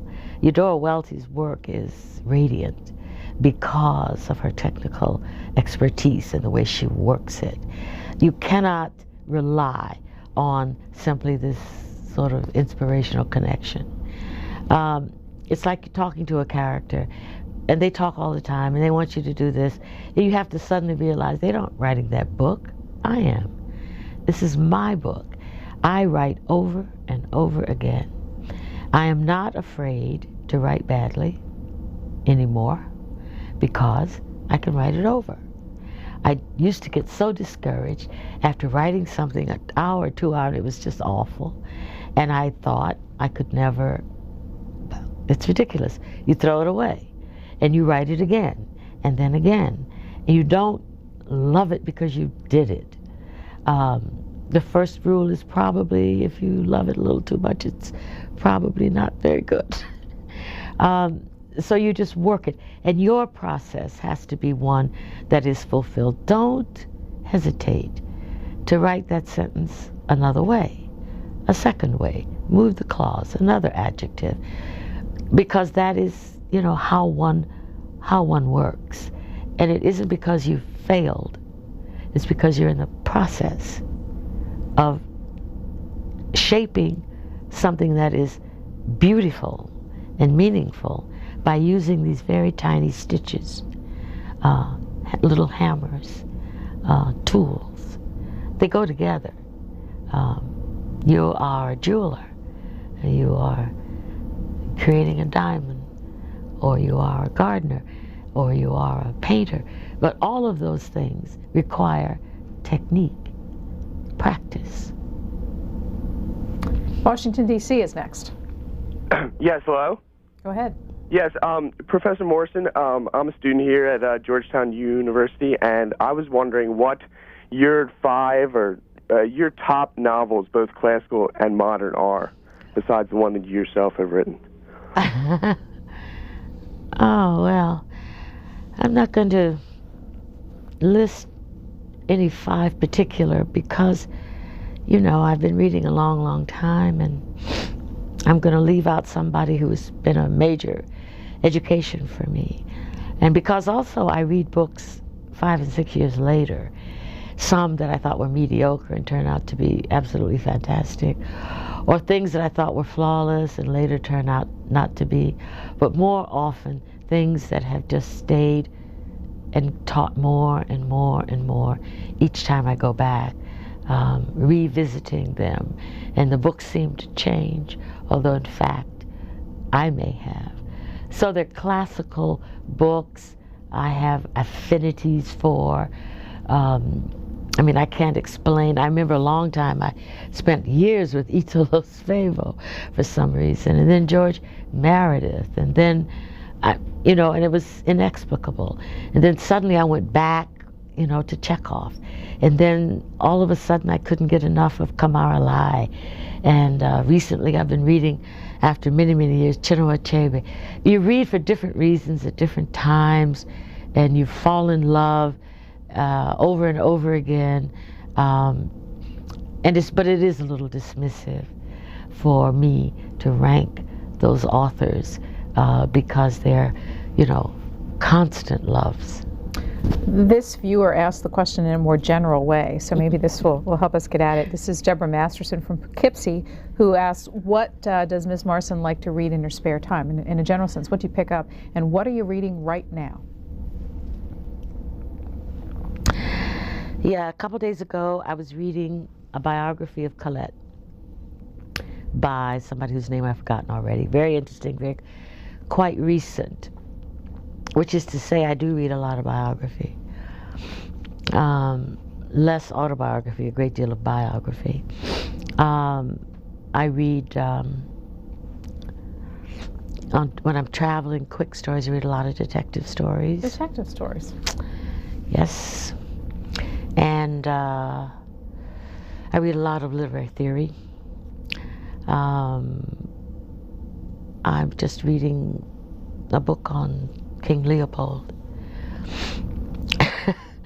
So I read a lot of academic things. And you have several going at one time, it sounds like. I do, of that.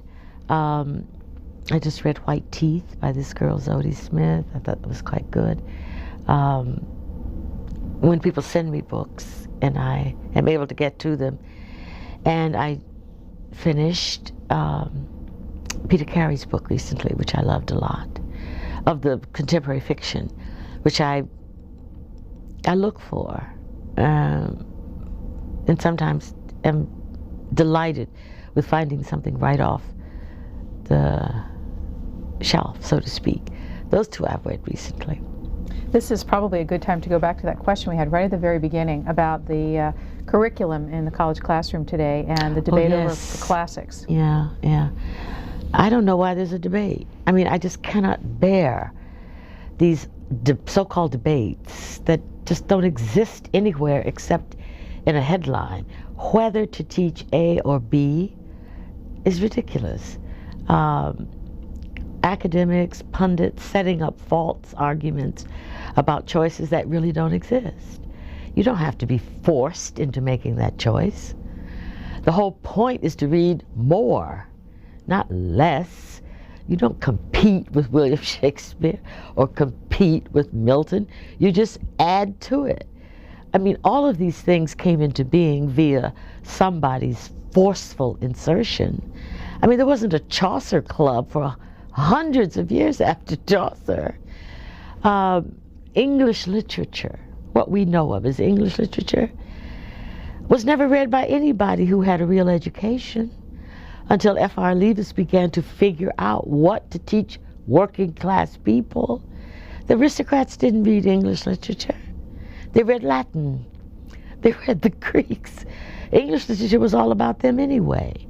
So then you have English literature. I came to graduate school during a time when nobody taught American literature at all. You think I studied that stuff when I was in high school? We had some poets, Irving, Longfellow. I could not get a master's degree in what was understood by the universities to be inferior. Anybody who had an ounce of sense studied English literature, those classics. There were no American classics, none.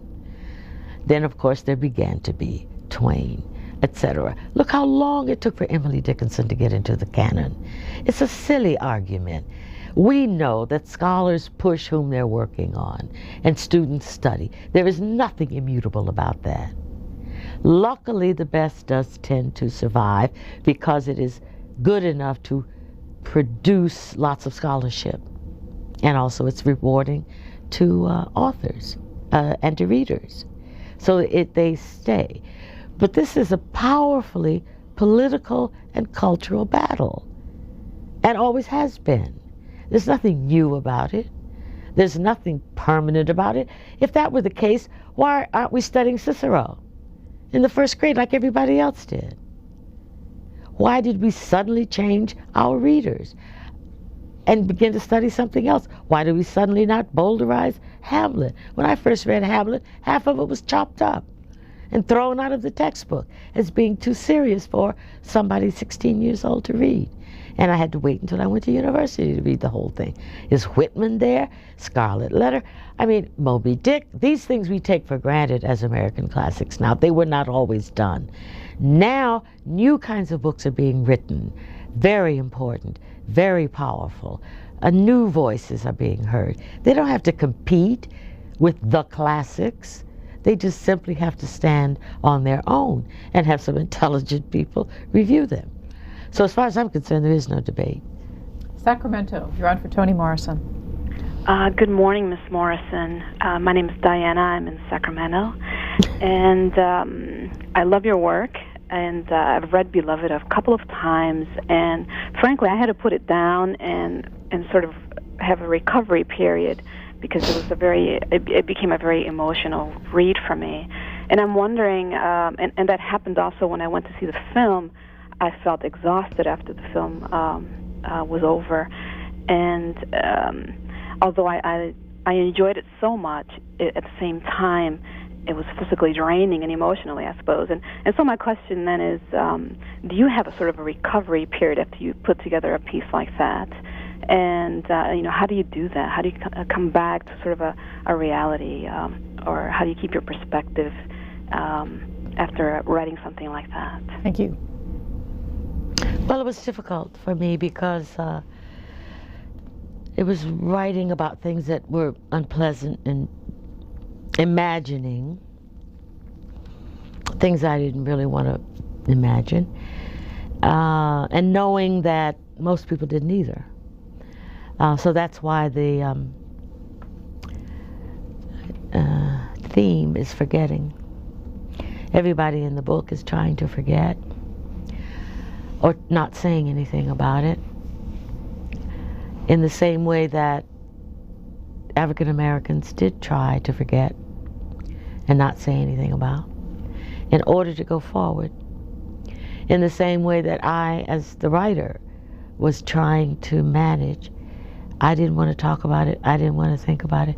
So it became for all of us, what do you do with memory? Or what I called in the book, rememory. Because it is hard, because it is not happy. But my feeling was, too, if I didn't have to live it, all I had to do was write about it. Then I should stop whining and stop feeling all sort of precious and just do it. Also, I felt, as is true in every life, if you don't know your history, your personal history, you don't have a future. All you do is tread water.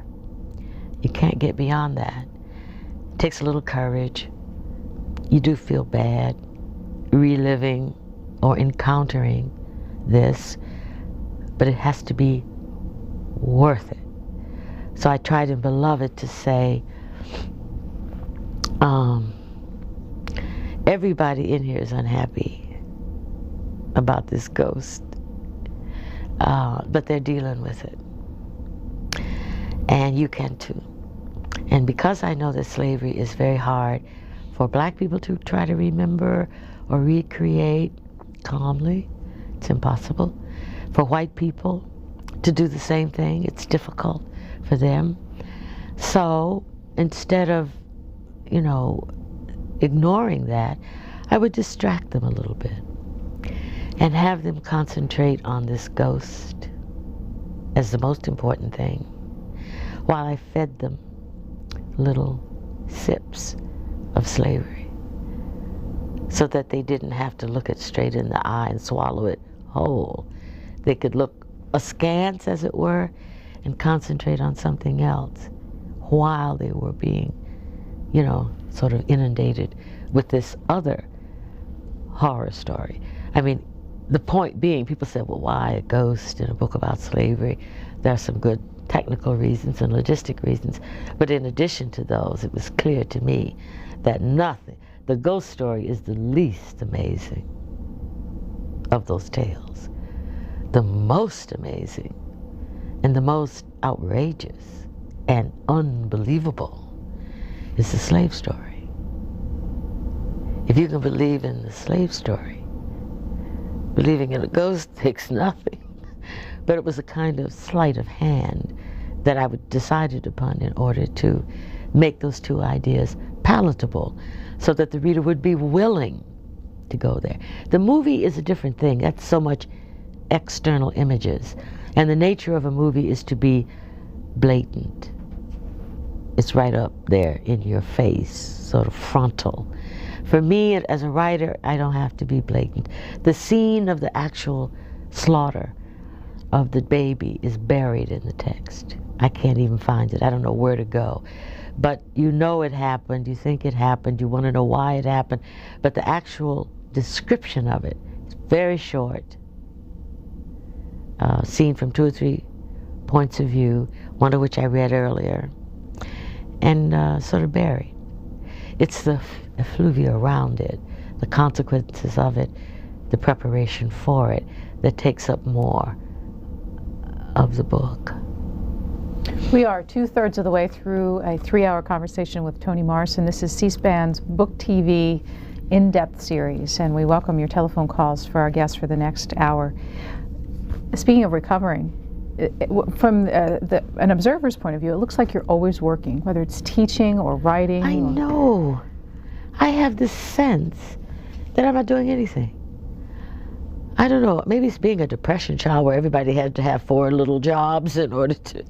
I don't know what it is. But when I stop and think, I'm looking at these books piled on your table, and this looks like so much.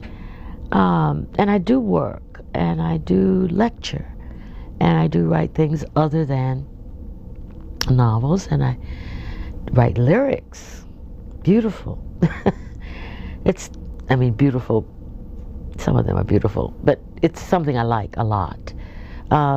But I've always had the impression, I've got to get over this at my age, that there's something I'm not doing, something extremely important that I forgot, and that if I don't hurry up, I won't have a chance to do it. And the other thing seems simple, too, because, as I said before, I don't remember myself before I could read, and that's what I do. Well, I publish books, I teach books, I read books, I write books. So it seems that it's very simple and uncluttered, because I don't know how to ski, and I don't know how to row boats, and I don't know how to mount, What do you do to just kick back when those times when you allow yourself to do it? I read. More reading. Yeah, I do. I don't go on vacation, and I live at a nice place. I love there. I love the place, like the way it looks. I never want to leave it. And my idea is, in addition to I don't know, friends, dinner, gardening, and reading. That's about it. Crofton, Maryland. Go ahead, please. Hi, Ms. Morrison. First, I'd like to thank you for your work. It's been an inspiration to me. And when reading Beloved, I found Paul D's story the most interesting. I remember specifically him looking up at a starry night and talking about how beautiful the night was and how beautiful the land was, but feeling afraid to love them because they weren't his. I was wondering if you think that this feeling of not owning something will change, and I don't mean race-specific, but you know, what you now looking back at that passage, if you feel that there will be a feeling of ownership. It's a conundrum for me, but racially and just as a person is, for him obviously he is seduced by this wide-spirited love of this beautiful country he's a fugitive in, and he doesn't have the security to settle or to just love it, and his solution is to love a little bit so that you have a little left over the next time. My feeling is we belong here. I mean, we meaning all of us. We belong here. There isn't, as far as we know, any other place. We cannot tolerate the abuse of this place that we belong in, and we cannot tolerate other people dictating how we shall relate to it. So in that sense, I had been feeling fairly optimistic that there's more likely to be people who don't feel the way Paul D did in that situation, but who feel that they were in their, you know, on the shore, that the river's theirs to love, to enjoy, and to inhabit. And all that's necessary, of course, is some guarded and maybe very active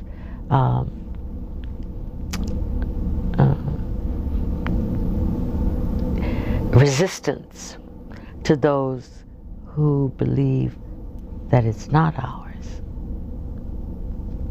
Amina Ramin asks this question: having been intimidated by the challenge of reading one of your books, which one of your works would you recommend as a first read? Oh, I think sometimes Song of Solomon looks like the one that people can get into rather quickly. I think Sula probably also. Many people have read The Bluest Eye when they were very young. I know, I don't quite understand that because it's not a children's book at all. It is about children and told from a child's point of view, but it's a very adult subject.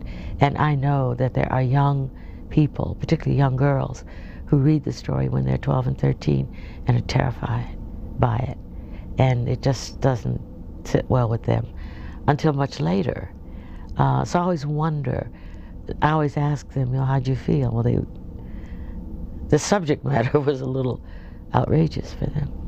We haven't discussed Sula at all. It is the story of friendship between two women with betrayal and ultimately friendship that extends beyond the grave.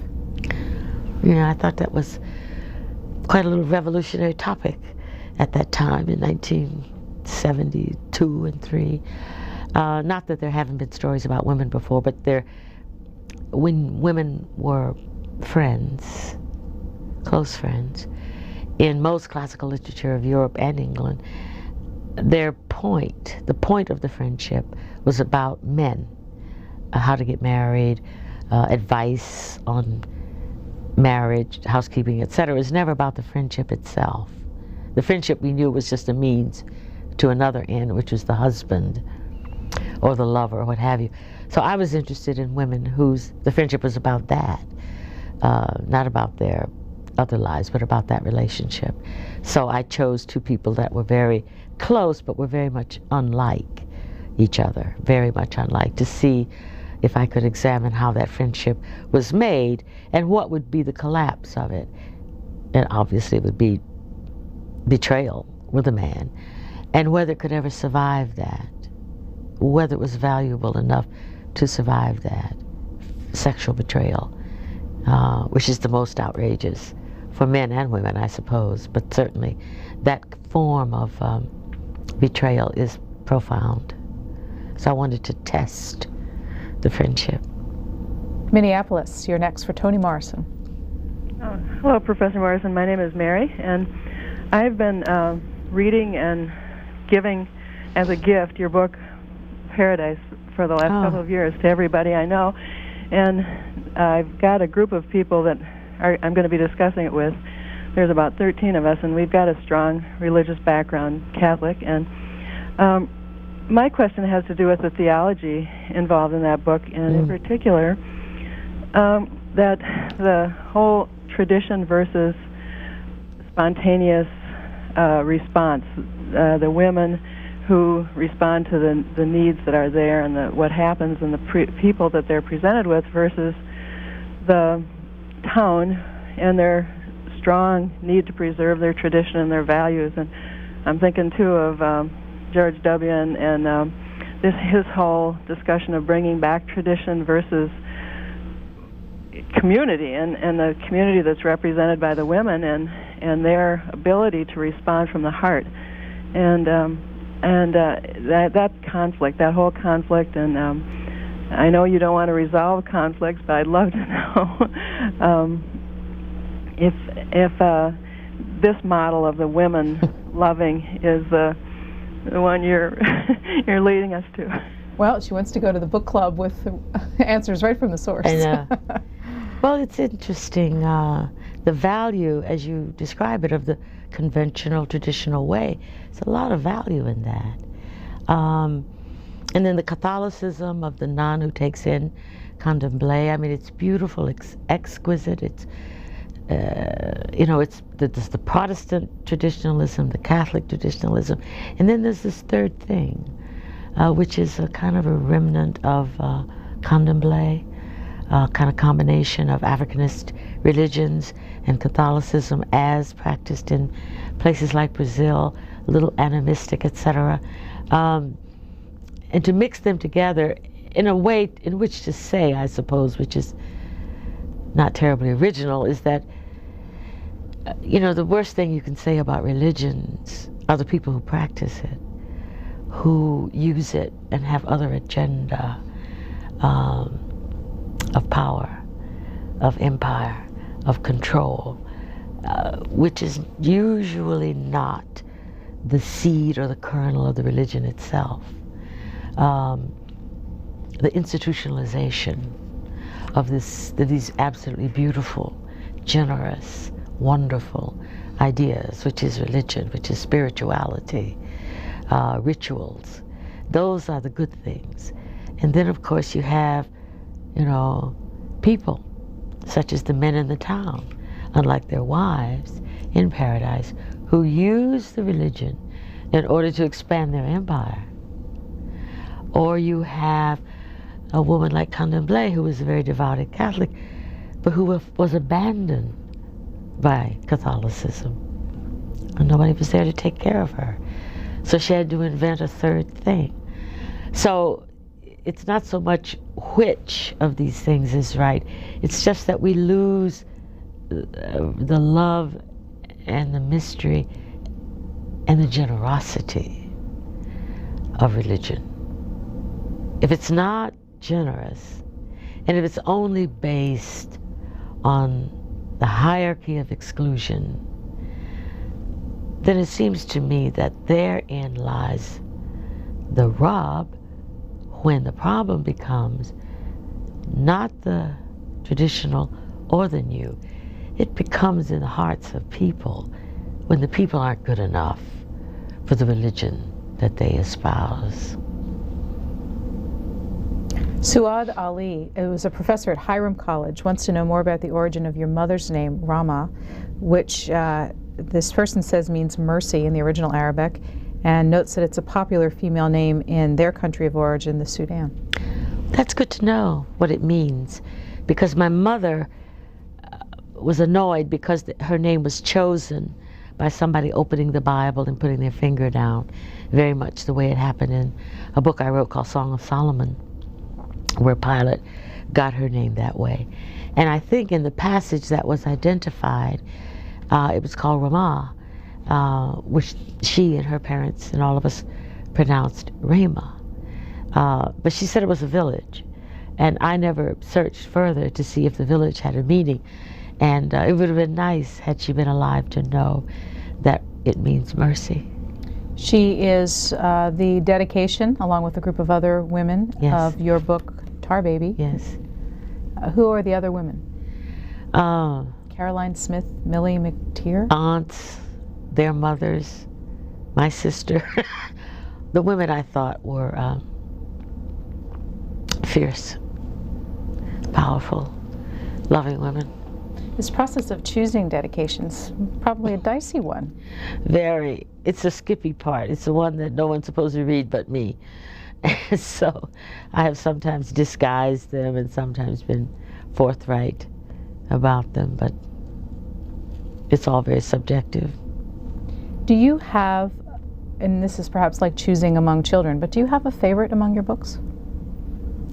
No, they're very different for me.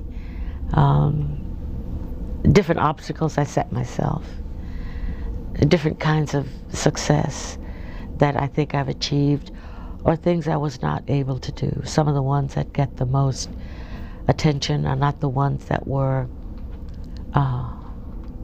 most satisfying to me as an artist. Sometimes the stories overwhelm, in the public's mind, the art. I'm interested in the story. But for me, when I say process, I mean the art of doing it. And sometimes it's just so hard to do it and make it appear effortless that when I'm able to do it well, that becomes something special. Even though the book itself may not be as well regarded as some of the others. Orange Park, Florida, you're next. Hi, Professor Morrison. I just want to tell you that I'm in complete awe of you and your work, and I want to thank you. I read and reread your text, and I seem to notice a theme of forgiveness and empathy, perhaps, specifically in The Bluest Eye, when you show Collie Breedlove, who does these despicable things, and yet you take us to this place and show his background. And all of a sudden I feel for him, and I'm shocked that I do. Is that one of your goals, is to show people that do things, hurt people, oppress people, and show them in a way of compassion and empathy? Oh, to demonize them. These are human beings. It's not that you're required to approve at all. You simply don't understand how this human being got to be that kind of human being, which means it's a possibility for that human being to be something else. No one is, contrary to what we may think from the press, just one thing. There's some other things going on. And that's what perception is about, is perceiving, understanding, and knowing another person. How you judge that person ultimately is your business, but judge them based on knowing all you can about the character, just not that one act. Toms River, New Jersey. Caller, are you there? Okay, seems like we missed that, and I'm sorry because I know it wasn't easy to get through. We talked earlier about the big box, and we have an email from Cindy Needlands of Tulare, California, who is a 7th grade language arts teacher. I read the big box to my kids on the first day of school, and of course they totally got it. See, just as you said. 7th graders feel like they are put in boxes every day. She goes on to ask if we could share a little more of the book, but we have talked about it. Her second question is, do you have an opinion on the emphasis being put on standardized test scores across the country? Do you think it is taking away from helping kids develop a love of literature and language?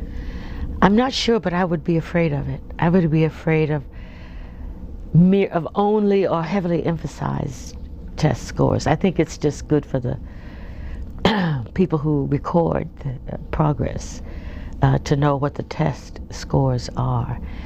For me, it's a little frightening. I know children who do extremely well on tests, comprehensive reading tests, vocabulary tests, certain structure tests, and make excellent grades. But when but they can't see, they can't visualize, literally, a story. When you say, can you see it? They understand it, they can remember it, but they can't visualize it. That seems to me to be more and more the case. When young people want to visualize something, they go to the cinema or they go to the screen. And if that's not helpful to them, then there's a sort of a blank. In other words, we're not going to literature for that part of the imaginative process. And that will never be taught, never be learned, never be relished simply by emphasizing national tests. I want to show the audience something that you and I were looking at before we began our live conversation here today, and that is just some of the books of criticism of your work. And I'm going to just go through them very quickly without even spending some time, because it's really the volume of this that is... It's amazing. It's amazing to you? I've never seen all those books. What does it suggest? You were talking about books working their way into the canon. What does it suggest about the acceptance of your works and the study of them? It's very much there. That I know people study it in a variety of courses, not just the English department, and they lend themselves to a number of arguments and essays. They lend themselves, my books do, to investigation, like a field. It's true in Germany, it's true in Italy, it's true in Japan, it's true in France, it's true in England, and I'm just delighted to know that it means that many of my books have worked their way into the academy and into the discourse, in the literary discourse, to be there. One viewer asked whether or not you consider yourself to be from a particular critical school of American literature. I probably am, and resent it a little bit. My graduate school was, new criticism, where everything was only the art and the language, and certainly not the autobiography, and certainly not the milieu out of which it came. So it took me a little while to withdraw from that. I understand the value of the purely new criticism reading, particularly when it came in the 50s.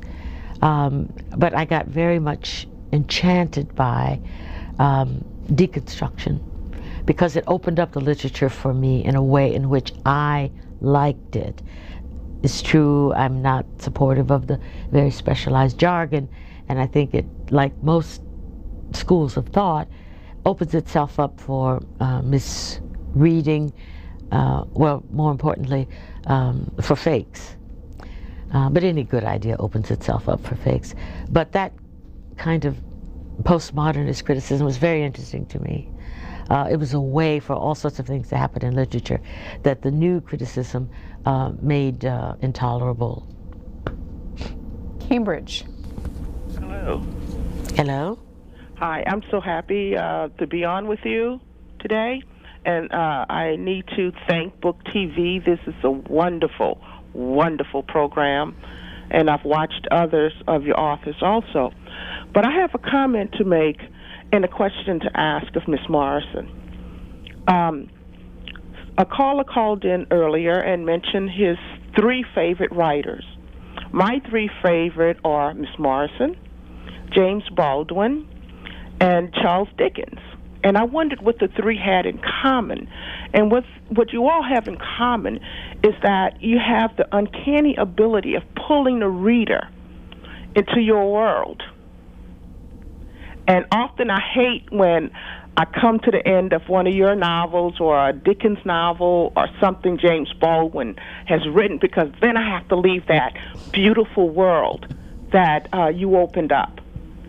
But my question has to do with yourself and James Baldwin. Both of you write fiction and nonfiction.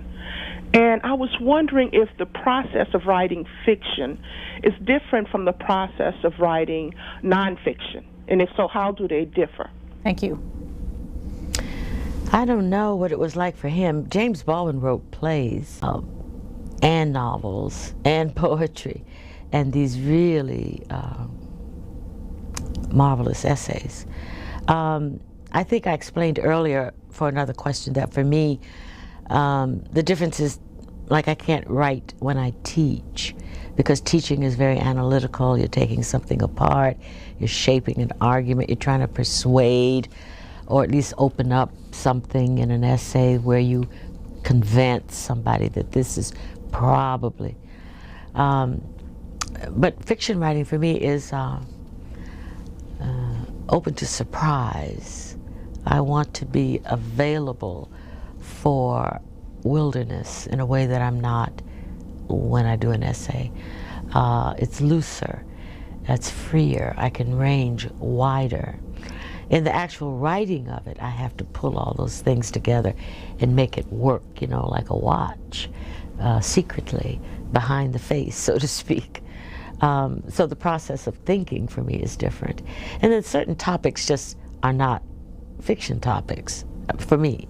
They require, I'm interested in something happening, I may be interested in a whole school of things, but they don't suggest narrative, they suggest nonfiction to me. That happened with some of the books that are collected here. They just seem to require a certain kind of essay, not just mine, but other people's, in order to address. Well, speaking of nonfiction, Nadine Pineed of Indiana University at Bloomington says, although many people rightly acknowledge the significance of your fiction, your nonfiction, such as Playing in the Dark, has also made a tremendous contribution to American intellectual life. My question is about the relation of literature to philosophy and religion. And she asked specifically, how would you define the moral imagination, and what role has your religious sensibility played in your literature? Well, my, being good and doing good, that is having a moral sensibility, has always been more interesting to me, more complicated an idea than evil.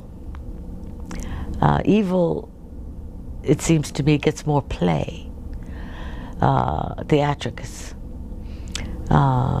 People are attracted to it. It has a top hat, so to speak, and a costume, and it speaks the loudest.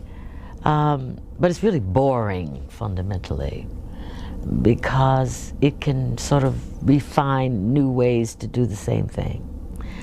In a sense, it's a sham, screaming all the time like a petulant child.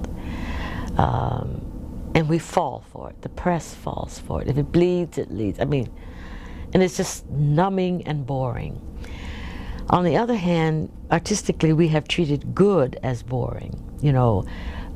Dante's Paradiso is like, who reads it? Everybody reads the Inferno and maybe a little Purgatory. We're much more interested in Goethe's Faust, when Faust is, seduced. And by the time we get to Paradise, it's like, everybody begins to yawn. And it always seemed to me to be just the opposite. I understand that people had to be chased away from living a corrupt life by knowing how horrible it was going to be for them if they ended up in hell. And paradise was always like no work and lots of food and you don't have to do much. So I think we've inherited a concept that is just, it's destructive. So that's a long speech to tell you that for me, what's interesting is the negotiation of a moral position. Do no harm. Love somebody and respect yourself, and do some work you respect. All of that is reduced, simplified notions. The philosophers have spent their lifetime trying to imagine what it is like to live a moral life, what morality is, what existence is, what responsibility is. So, and literature does it in another way, and depends a little bit on some of the simplistic things I've said and some of the more complicated and more subtle things that are revealed in large philosophical schools of thought, and certainly some of the all over the world, people who have thought about this problem. It is the problem. Maybe the world needs us to think about it, since nobody else seems to be. I mean, cabbages are not thinking about it. Somebody's got to think about it. So here we are, human beings, a little bit of time. Some people are going to be born later. Some people have already been born. What are you going to do? You're going to do something you respect. You're going to try to find out what's going on, and you're going to try not to contribute to other people's grief. I can understand causing pain if I don't know what it feels like. But if I know what it feels like, if I know what physical pain feels like, if I know what rejection feels like, if I know what humiliation, shame, contempt, and hatred feels like, I can't give that back to you, because I know that hurts. Now, there might be something I can do out of ignorance that might cause you pain, but not that. Now, that seems to me to be figuring that out, as small and as narrow as that concept is much more interesting than trying to figure out how to take something away, how to make people believe exactly the way I do, how to strangle somebody, how to express myself violently. It just seems more interesting to me. So in that sense, a larger than religious sense, that has informed a great deal of what I have been working on. Less than a half an hour to go in our 3 hours with Toni Morrison. Seattle is next. Hello? Yes, you're on the air. Oh, I just wanted to say to Miss Morrison, your sturdy, moving brilliance in and out of philosophy, theology, therefore psychology, is such that you are prophetic in your call to integrate the three. I will read you for certain. I've not read anything you've read. I just happened onto this program. Thank God for C-SPAN. This spirituality that you have, and I guess just working it, as you said, is what living is, and this gives you your great logistics in your techniques that you use. You have for good and evil. There such perspectives in drama, and that marvelous thing you said, negotiation of a moral position rather than polarization and negation of people's perspectives. And thank you so much. My pleasure. This is another question about influences. Brendan Park of Worcester, Ohio wants to know, how has being a mother informed and influenced your work? And I don't know if you can answer this, what would your work be without that role in your life? Oh my, I can't imagine myself not being a mother, even though a good part of my life I wasn't. In a funny way, being a mother was extremely liberating for me. I know that people think of it as, added responsibility, narrowing perhaps of one's choices. You could never sort of leave, as farmers used to say, have a brother who had a farm, can't leave the stock, so he couldn't go anywhere. And it has that feeling, I think, for many people, but in another sense, it just freed me up. It freed me up, and I didn't have to conform to certain other roles, expectations, because, paying attention to my children, actually listening to them, recognizing who they were, was hard for me. At the same time, it was a delight for me. It was the only thing that was of more importance to me than writing. It took precedence over everything I did. And their demands of me were entirely different from what other people demanded of me. The things that other people cared about, they didn't. And what they demanded of me, the reason it was so liberating, was because I could deliver it. They wanted me competent, first of all, and they wanted me to have a sense of humor, and they wanted me to be able to deal with emergencies and not collapse, and to be able to reproduce these things in a safe way so that they could do it. They asked these things of me, and they were, as we were discussing earlier, I could see in their face when I was not delivering it, when I was faking, as it were, pretending. They knew it instantly. And So it freed me up to be this complicated person I thought I always was. You know, you've mentioned a sense of humor several times in our conversation. Do you like to laugh? I like to laugh. I do laugh. It's agency. It's control. It's healthy. It's literally healthy. My mother had a stroke, and if she hadn't been a laugher, she would have lost control of her left side. The doctors had told us sense, because she was this person who was deep, like her father, my grandfather laughed, you know, tears streaming down your face. And it was infectious, and it was marvelous. And I know culturally, you know, we've been described, African Americans, as sort of silly people, not taking life too seriously, happy slaves, because laughter was part of it, of how we behaved. Laughter is a very complicated process. Not only do you return agency to yourself, sometimes it's self-mockery, sometimes it's a mocking of other person, but you see irony, you see paradox, you see the outrageousness of it all, and it gives you the ability to do. There's a moment in Beloved after Setha tries to kill everybody and runs amok, and the people find out about it, and these two men are talking about her. And what has happened is so awful. They just begin to laugh. It doesn't mean that they are silly or simple-minded. It just means they understood the complicated, parodic, dark, plus excessive, plus lunatic aspect of life, and that they began to manipulate it the moment they began to laugh at it. And also, as I said, it is not the little fake social laughter, but for stress management. And I think if you have that streak of humor, the more stress you're under, the more likely you are to just burst out laughing. Huntsville, Alabama. Hi, Miss Morrison. My name is Amy Patel, and I teach high school English and theater. And in my English class, we always read Song of Solomon, and I find that the students are drawn in by it like no other novel has that effect on them.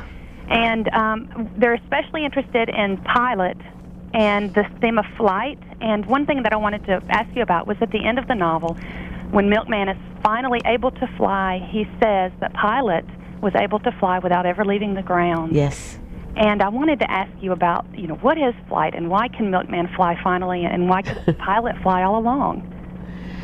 Well, flight for me was part of an African myth about black people before they were enslaved were able to fly. And when they came to this country, they couldn't do it. But there were these exceptions that are in the myth of Georgia Sea Island people, for example, and in the trying to locate what slave stories were like. People always ask that question, did you ever hear of anybody who could fly? And then people said no, or they said yes, but they never said, what are you talking about? Flying. They had all heard. And it's a universal theme. Everybody wants to fly. I mean, Icarus and all. So I took what I thought was very specific and very general, the notion of flight as a kind of high point in the spiritual, intellectual development of a human being. And so he goes through various things. In the ground, he goes on the ground, he goes in water, in the baptism and river scenes, and then he leaps into this element, which is the most unreliable element there is, as opposed to water and ground. But he goes there in this moment of complete generosity and confidence and risk. So that's his flight. On the other hand, there's the woman. Flight is a male thing. They're always flying. Women are presumably gatherers, and they stay on the ground. But Pilate's imagination, her clarity, her inner beauty, she had already acquired that. He felt, and I felt too. So she didn't need the theatrics of flight when she was already there. And he, at his moment, when he's as close to her as he's ever been in his life, realizes that she had already achieved the goal of flight, without ever having left the ground. San Jose.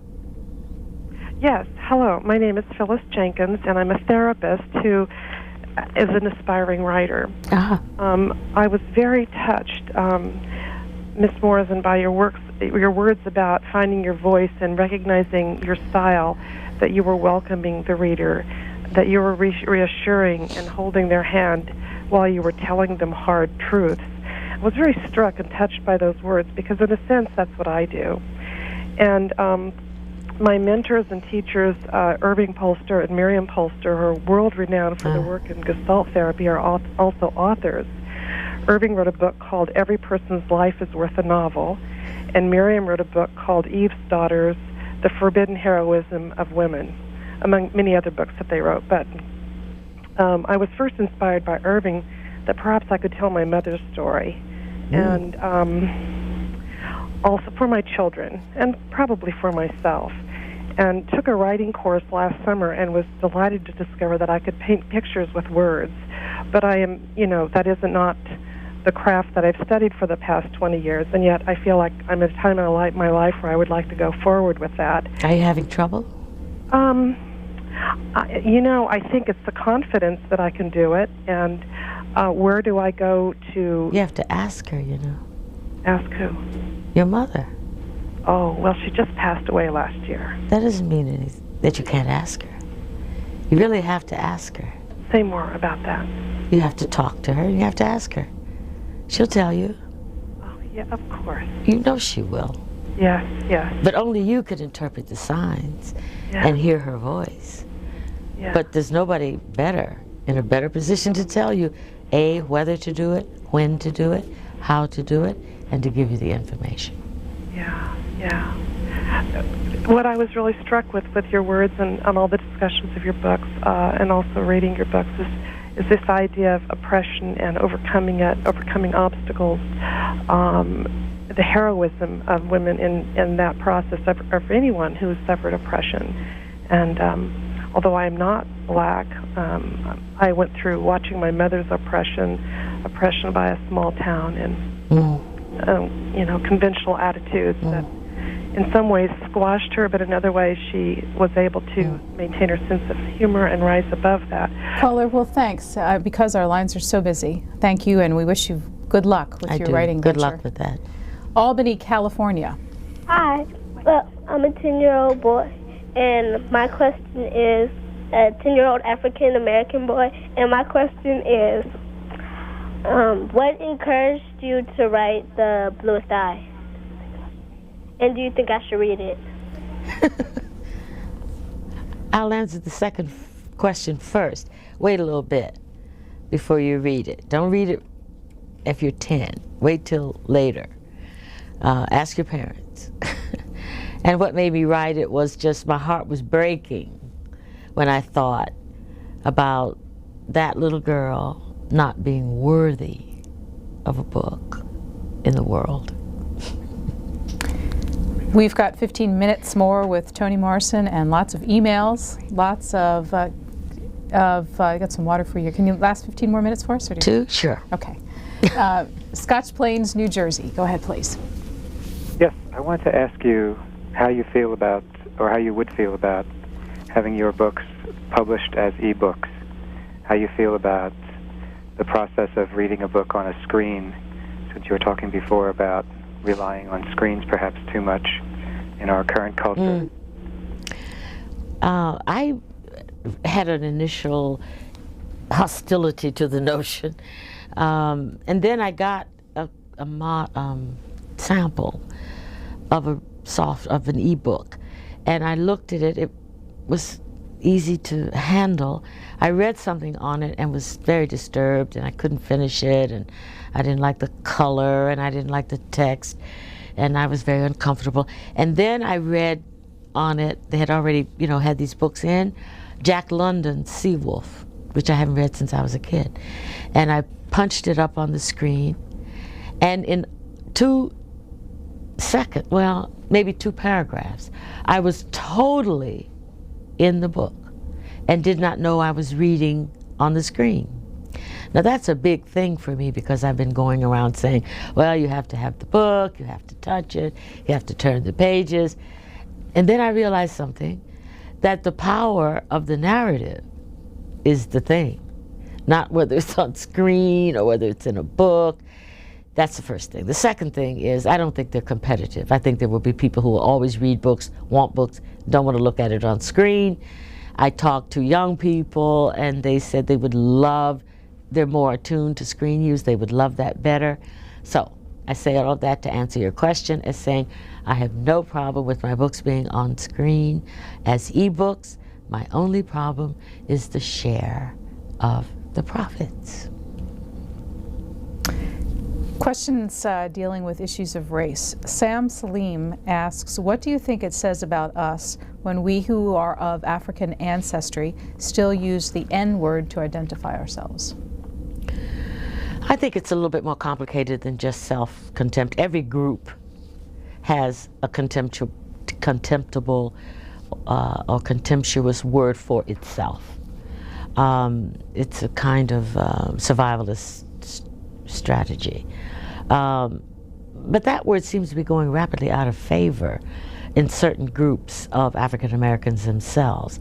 I heard it a lot when I was very young among African Americans as a kind of word of endearment, affectionate name calling,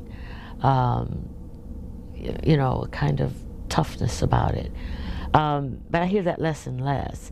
And I suspect that eventually it would be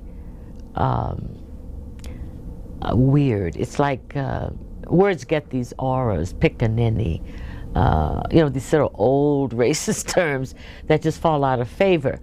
Where it seems to still have currency is in among the very young male, perhaps rap/style lyrical qualities, because it has a force for them. It's almost like a curse word, and curse words can only work if they're illegal and if they have force. Once you take the force out and the illegality, they don't work anymore, you see. And a lot of words that used to be curse words are now in the language and nobody bats an eye. I say all that to say that I think that was what is going to happen with the so-called N-word. I wouldn't worry about it too much right now. And this question is for you from a viewer who asks, how have you been able to balance the role of a spokesperson on racial issues on the one hand and artist on the other? Those two go together for me. I don't find them different at all. I think art should be political, representative, and absolutely and irrevocably beautiful at the same time. This one's a little complicated. Pearl Duncan from New York. I remember the question by a reporter in your answer when you were asked why you don't feature white characters more prominently in your works. Now it's in the news that African Americans will soon be able to use DNA to trace their ancestors to Africa. Not only will African Americans discover their African ancestors, but they will uncover white ancestors as specific people from specific nations. I wonder how African American writers will respond to these ancestors, etc. I mean, it's the technology informing who we are. Yeah, the reporter's question was certainly not about that. It was a routine, predictable question about why doesn't a black writer write about white people? I thought it was silly and ridiculous. Nobody ever asked a white writer why he didn't write about black people, because it's a non-literary question and it's fundamentally a stupid one. So I was responding to what I knew was the encouragement of a reporter to make me comment on the sociological aspect of being an artist, not the art itself. But as you just suggested, I mean, people should be able to write about anything they want. I mean, anything, anybody. All you have to do is know it. I should be able to write about Chinese people. And what would prevent me from doing it is I don't know anything about it. And I haven't respected their history enough to do the research on it. I have only listened to superficial, I mean, you know, that kind of thing would prevent me. It's the same kind of thing I would expect if white writers write about black people. All you have to do is respect the people you're writing about, get interested enough, not use it as a, you know, harangue, and it's entirely open. This is not a ghetto world that art lives in. This one from Julian Nova, and it says, on 1999, I had the great pleasure of hearing you read an excerpt from Ralph Ellison's Juneteenth. The theme of the excerpt concerned a white youth, Bliss, who had been nurtured by a black woman who raised him, but who as an adult betrayed the maternal connection because of their blackness.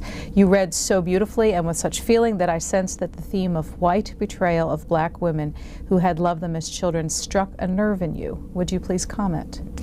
It does, and still, I think there are several references to it in some of my books. Because it's such an unnatural thing.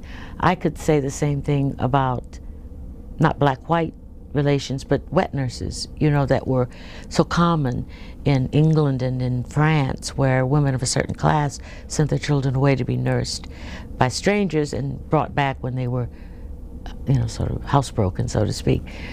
So that passed along into the culture with black and white relations being the focal point, because the wet nurses were slave women. So you're thinking as a writer, well, how must that feel? So you think about it yourself. I've had children, I've breastfed them. Suppose I were in a position where one of my jobs was, in addition to my own children, I had to feed other children. And it wouldn't be a problem for me or any woman. But if that child that I breastfed at 12 or 13 was given the power to beat, rape, or sell me, that's different. Because you have nurtured, fed, and kept alive this person and loved it. It's hard to nurse a child and not love it, or at least, you know, feel that care. So to have that human being become this other thing. There are incredible stories and collections of slave narratives about what slave women did when that happened. There's a story of a woman who spilled milk in the barn, and her mistress sent the son in to beat her because she wasted the milk. And maybe some other things had happened, but for her it was just the last straw. And she looked at him, and she remembered what she'd been to him. And she took the stick away from him that he was going to beat her with, and she just beat him. Well, she had to leave, so she had to run away. And she lived in a cave for months with her young daughter, bringing her food. And she, you know, there are these incredible stories where they just, you know, you're taking your life into your own hand when you respond that way. But I think if you hear that story and think of it as not a slave, but as you doing it, how does it make you feel? Not her, not that mother, but you or your mother. Your mother did that. Then you get the sense of what people are made of and what they're liable to do, and how distorted that kind of oppression is when it distorts human behavior so wildly and so violently. We have about 7 minutes. We'll try to get in as many questions as we can for Toni Morrison, Nashville, Tennessee. Go ahead. Yes, Professor Morrison, first of all, I would like to just thank your creators, both spiritual and material, for your existence. Thank you very much. And I would like you to please address two questions or issues. In what ways do traditional African or Africana rituals, symbols, and concepts enhance or affect your aesthetic, your craft? And I'm thinking of the ancestor reverence in which you were speaking with a caller recently about conferring with her mother for answers and guidance, and also the mother's well in Beloved, and the shape-shifting into the antelope, flight of Africans, but most significantly, the paradoxical figures of Setha, Eva Peace, Sula, Pilate, as the creating, destroying, spiritually grounded, and extremely complex women that the Yoruba people, for example, would call Ajé, which is incorrectly defined as witchcraft, but having tremendous spiritual and material power and utilizing it, and even being called the owner of the bird, the bird that is immaculately white, but also bears a bloody red beak for both protection and destruction. Thank you. If you want to ask your second question, could you make it brief for us? Yes, it's very brief. I would please like you to discuss the origin of the 7 days in Song of Solomon. Thank you. Well, the origin of the 7 days was based on rumor. I always heard that there was an organization of black men who were like avengers, and they were anonymous, and they ran around doing what the 7 days did. I never knew any of them. I never had any documentation, but it was a very popular rumor. So I used that as an example of this radical, anarchic, revolutionary man in Song of Solomon. The other part of your question interests me because sometimes, once in a while, the connections are deliberate. When I'm really trying to feed into a culture that is older than the one that blacks cobble together in this country, in the diaspora. But what is amazing to me is how many times I use culture that I take for granted because it was my mother's, my grandmother's, her grandmother's, aunts. It's just the culture which I've grown up in, only to learn, as you have indicated, from Africans from all parts of that continent, that they recognized ritual, sayings, beliefs in my work that are there. So you can tell there's some movement in the, the ghost who sits on the stump. All the ghosts I've ever known always appeared sitting on the stump.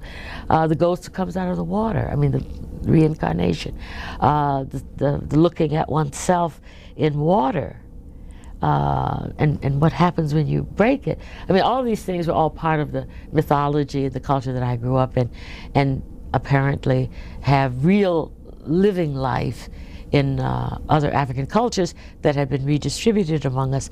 And I would just love to see the history of some of those things taken from my books. It would be fascinating to me. Barbara from Atlanta wants to know how much research goes into your writing.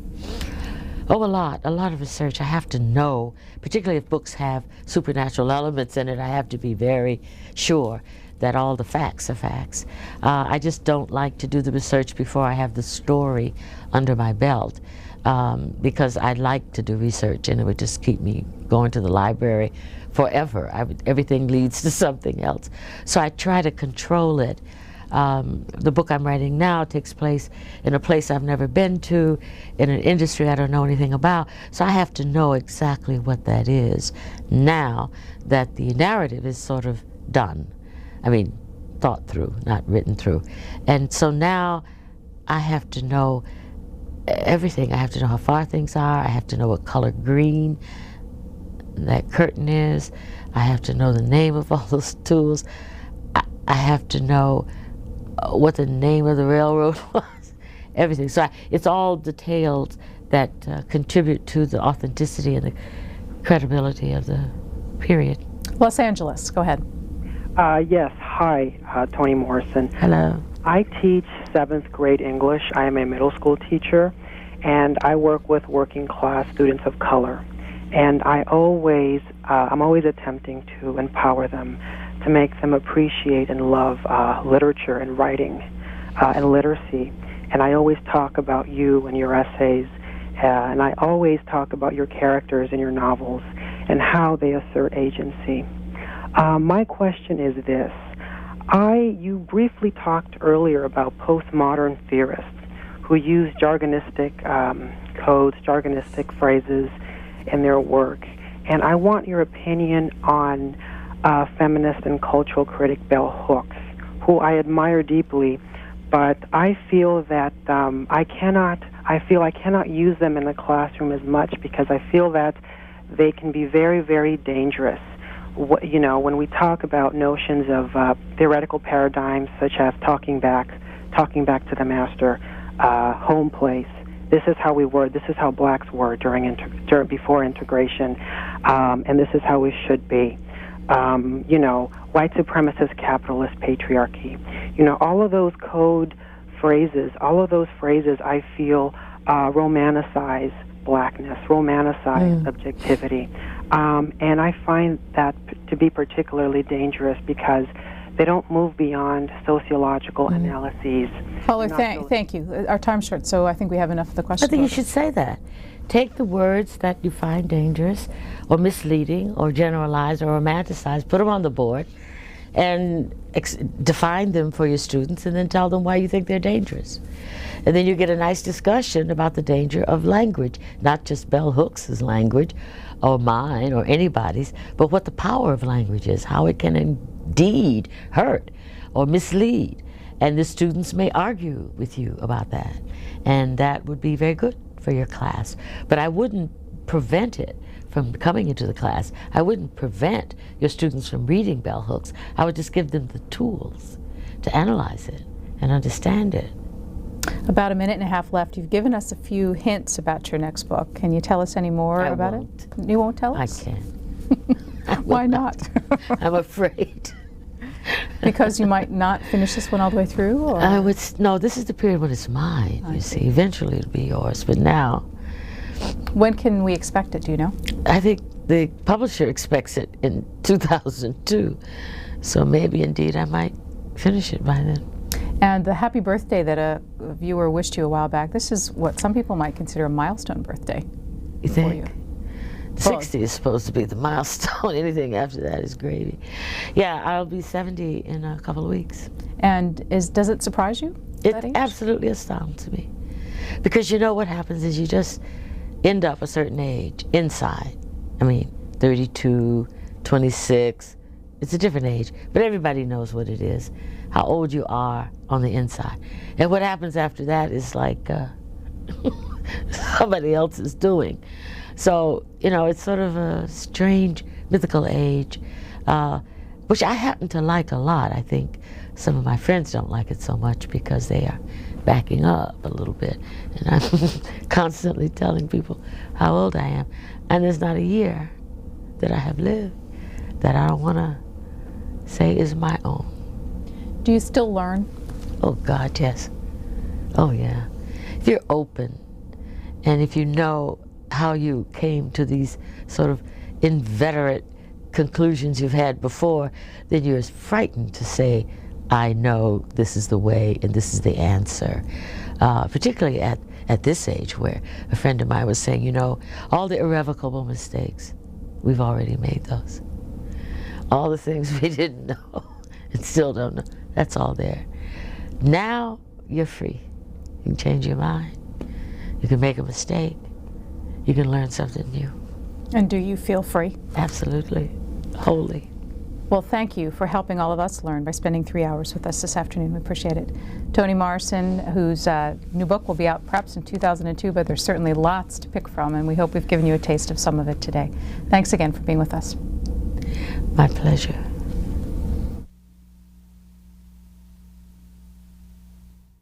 And you're watching Book TV on C-SPAN 2, and we're spending the evening with the late award-winning best-selling novelist Toni Morrison. Born outside of Cleveland, Ohio, she attended Howard and Cornell universities before she became a fiction editor at the book publisher Random House. Now, up next, from 2004, she talks about her book Remember, that recounts school desegregation.